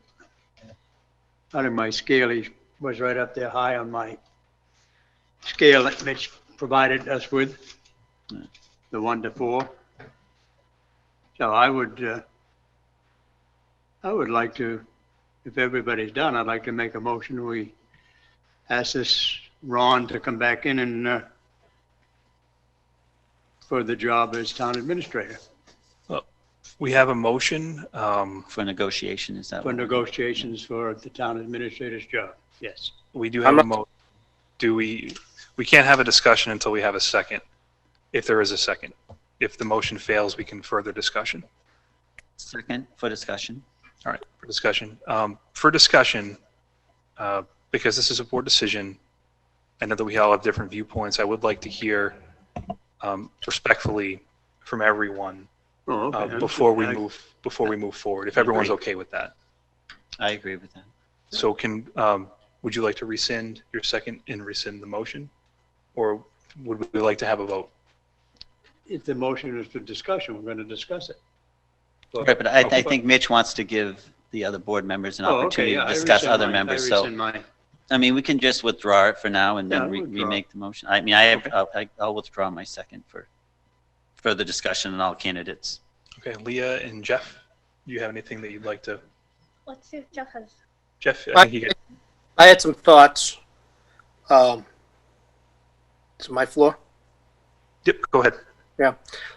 So thinking on, who impresses me the most and what's important to me in a candidate is who's most likely to stay and what buy-in do they have with the community. And one candidate fills that void. The one I'm most impressed and probably excited about is Dory. And, she impressed us last time and it was close, very close between her and Mike Nicholson last time. And she's impressing me as somebody who wants this job. She's persevered. She wants this job. The reservation that I did have was on the budget side, but I think she answered that very well. I think she's confident. She's here, she's applying because she wants the job and she's looking to be that community person. Whereas, some of the other candidates, I think one needs a job and the other one is, putting the feelers out there. So my instinct is to stick with Dory as the discussion that we had 2 years ago that, she was a strong number 2 in there. And I think she should be given a close look. And remember that, we took a chance with Mike Nicholson in there and that paid dividends in there and based mostly on our impression and how he portrayed himself on the value that he would be. And I feel the same thing with Dory. So that's where I'm coming from. Thanks. Thank you, Jeff. I agree. Dory has a fantastic track record and experience. There obviously were some differences in the way the candidates interviewed and the answers they gave. I, in particular, really appreciated her answer on the COVID. That being said, I also really appreciated Ron's answer because he went into detail about how the tools he would use specifically to help with financial burden. I thought that was really impressive. I also thought Dory's answer was very impressive in terms of her experience in handling those issues in HR. I know that she's got a large budget to work with. Working with the city of Worcester is not easy. There's almost 6,000 employees, 5,500 actually. So I think they both have their strengths in for sure. Leah, I know that you took a lot of notes. And I know, I'm pouring through my notes. I think all 3 candidates, we would be very fortunate to have any one of them. Yep. And I appreciate the time that they've spent with us throughout the whole process. So I'm just looking through notes and my scoring kind of. And it's really a toss-up with Ron and Dory. I think Same. that Ron brings that, like Lyndon had said, Ron brings that already existing town administrator knowledge. And Dory has a lot of the know-how and the knowledge and the connections to get there very quickly, I think. So what she doesn't have, I am not concerned about her not having. Where Ron has that, I'm still processing. So I appreciate the opportunity for the discussion, and that's kind of, I'm still piecing it out. But for me, it's between those 2. I think Jeff has his hand up then also. Jeff, go ahead. And following up with Leah's comments in there, I'm kind of mentally exhausted at constantly looking for a new TA. This is the 1, 2, 3, should be the 4th individual in Leah and I's 2.5 years who filled that seat. And I You're think, including Bob, right? yeah, Bob Reed. But there was a process and what we're going to do. And I just think there's some value in getting somebody who's local and who's going to stick around in there. And I just didn't get the feeling that was going to be the case with the 2 gentlemen in there, that they're going to dig in. I just, I guess looking down the road for the next person in there, to have someone who can put a few years in here would, I think, be beneficial for us, instead of just constantly being the new this and new that. And I think she would be a good investment. And again, she was number 2 at the last time that we went through this. And, her reputation has only grown since then. So we hear great things about her too. I guess for me, and it's not even a hang up, just one question that I have, not for Ron, but about Ron, is he seems to have he's at the point in his career where he doesn't necessarily want to deal with the politics side of a ever-changing board, or having to meet a moving goalpost as far as it can turn into at the political level. Where I feel like Dory has the track record of having been in Worcester under different branches within Worcester for a number of years, and so she has that ability and proven track record from her experience of staying and being able to work kind of. Well, I think though it's a little different, because when you're a department head in Worcester, you're insulated from the politics of the council, and it is a different form of government. I agree that it seems like Ron, and he made comments alluding to it, that and this is what happens in this field, is that you get a different board and they want to change. I didn't get that impression that he didn't want to deal with it. I think we need to recognize as a board that it's not a political job, and it's not his job to deal with it. It's his job to provide us, and Dory actually made a great point in answering this question. It's my job to provide you guys with as much information as I possibly can, and if you sink or swim, it's up to you to decide what you want to do with it. I think that they view the same way on that, but they conveyed it differently. I think, and I believe that concern, I can see where that concern comes from. I just feel like maybe based on what had happened to him in prior positions and dealing with that, it's something where he maybe felt like that's not my role, was to get involved with the political side of it, and it's not, to be honest. Right. I mean, that was the impression I got. It was more like he wasn't political, not that he couldn't deal with us as a political board. I thought he was making a statement that himself wasn't a political role. Yeah. Right. No, and I agree that I don't think that any of the candidates are viewing this role as a political role. But I guess my concern is, given that it's still a fairly new position to the town for having a town administrator, and there's still a lot of ironing out as to the concreteness of those roles and responsibilities, I worry about the consistency from board to board to board with Ron, just because he had made those a couple comments about the change in boards and the boards wanting to go different directions, and which is the board's discretion.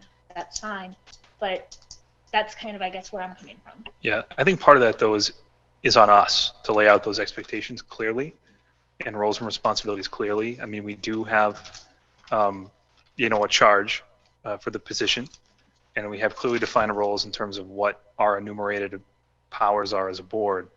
I think maybe we need to do a better job sometimes in providing that information. But again, I want to stress, working in this field, that is what happens. I mean, you see a lot of, especially in central Massachusetts, the applicant pool for these positions is going to be, you're going to see a lot of the same names. And it's because you could have a board of 3 or a board of 5, and if the town isn't happy with the direction, they'll vote whole bunches of new people in, and they might want to change. It has nothing to do with reflection on the individual's job. It's just, there's a perception and people want to go their own way with it. I'm a little bit less concerned about that just because of the nature. That's the nature of these positions. I don't think we can assume who's going to be around for a long time or not. I mean, the nature of the position, I've seen over many years that it's a moving position, that you see a lot of administrators move around. There's some that will stay for a long period of time, but I'd say it's not the norm. They're like bankers. You go see a lender at one bank, and then a year later they're at another bank. They move around quite a bit. I think that's the nature of the profession. I don't think it's unusual, and there's no way to predict. I mean, did you predict that Mike was going to leave that short term after hiring him? There's no way to say. He was just out of school. You would have thought he would have been around forever. There's no way you can predict whether somebody's going to stay or not, and I don't know that we can assume those type of things based on career, age, or anything else, whether they're going to stick around for a while or not. We can just hope that they're invested enough in the town and they enjoy the position and stick around. And I think both Dory and Ron and Mike, and I know that we're focusing on Dory and Ron right now, really expressed a desire to integrate themselves into the fabric of the community. So the public events, I know, Jeff, that's something that was important to you in particular, was making sure that person's out there being seen, getting to know the public, making sure the public knows that we're working in their best interest. And I thought that was impressive about all three candidates. And like I said, I really like Dory. I think she has a lot to offer, but I'm gonna always fall back to the fact that Ron is a town administrator, and we're ahead of a very difficult time. And I think having the experience of being a town administrator would only help us in the current situation that we're dealing with and what we're looking towards the next couple of years. So I think that experience would only help.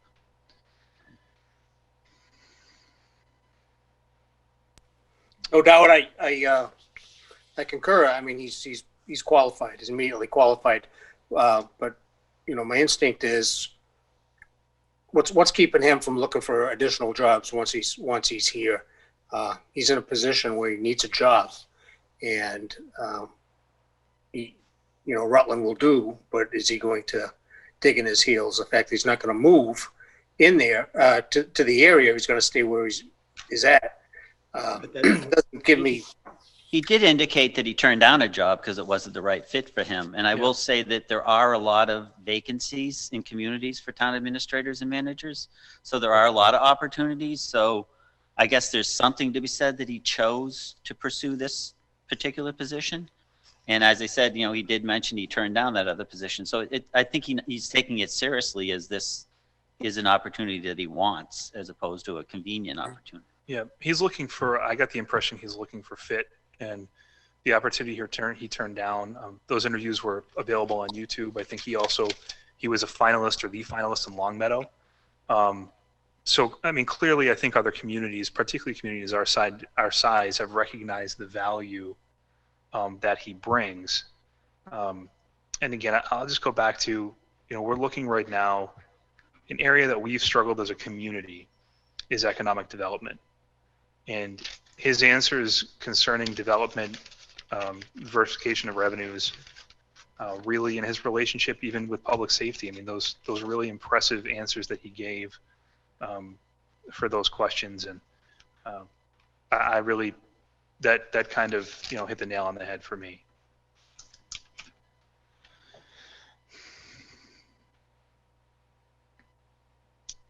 So, I guess if there's anything else anybody wants to deliberate or discuss, we can. I'll entertain a motion. It's really up to the board's discretion on how we want to handle it. I think that we wanted to move quickly on this because of the amount of positions that are open. I would imagine that these three candidates are going to be finalists in other communities in this vicinity. And I know that we got a lot of stuff in the pot right now, so it'd be advantageous to do that. I'd like to see Dory get a vote. Myself. Is that a motion? I'll make a motion for Dory.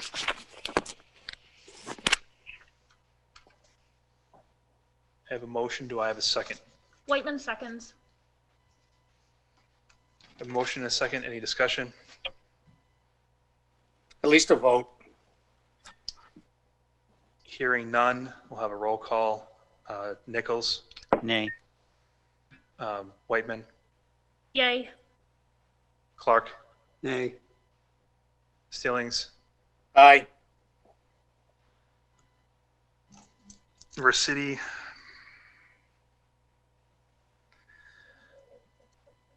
nay.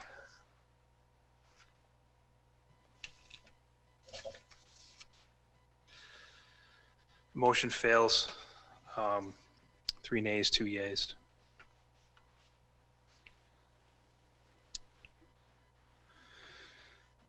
It's tough. Well, thanks for the vote. No, I We Look, should put it to a vote. That's all. they're both great candidates, and I Let's think put the other Dory- side over. I do think Dory would succeed. So can I make a nomination for Ronald? What's his last name? San Angelo. San Angelo for go back and then negotiate for a town administrator's position. A second. A motion and a second.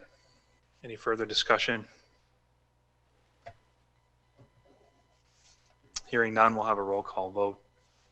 Nichols, Nichols, yay. Whiteman, Aye. Stillings, Nay. Clark, Aye. and Resity, aye. Motion carries 4 votes to 1. Chief, if you'd like to reach out to Mr. San Angelo and start the ball rolling, I would ask that you also please include Dave Jenkins as our labor attorney. Perhaps once you reach out, or maybe reach out to Dave first and see what the appropriate procedure is to enter into negotiations to make sure that we're all on the same page and that he has some availability. And we can get the ball rolling on that if Ron is still interested in the position. Could I also add to notify the other people they, Can we wait? I would suggest we wait. If for whatever reason Ron gets offered something between now and then, or doesn't want to, I think we're all of the opinion that any of these candidates had the tools necessary to do the position, and I would hold off. Are we still in public? We're still in public. So they're gonna know. yeah, they're gonna know. Well, that's true, but So I there think should be we a want to courtesy of extend a call that, you know. right that we're moving forward with Right. one as a preference, and that we can be in contact. Right. Yeah. Would it be appropriate to identify a backup candidate in case negotiations fail? I'm not sure that's best practice, but I'm not sure. I think we should hold off on any action there. Same time. All right. Sounds good. Is there anything else before the board? Motion adjourned. All right, a motion to Second. adjourn and a second. Any discussion? Hearing none, I'll have a roll call vote. Nichols, Nichols, yes.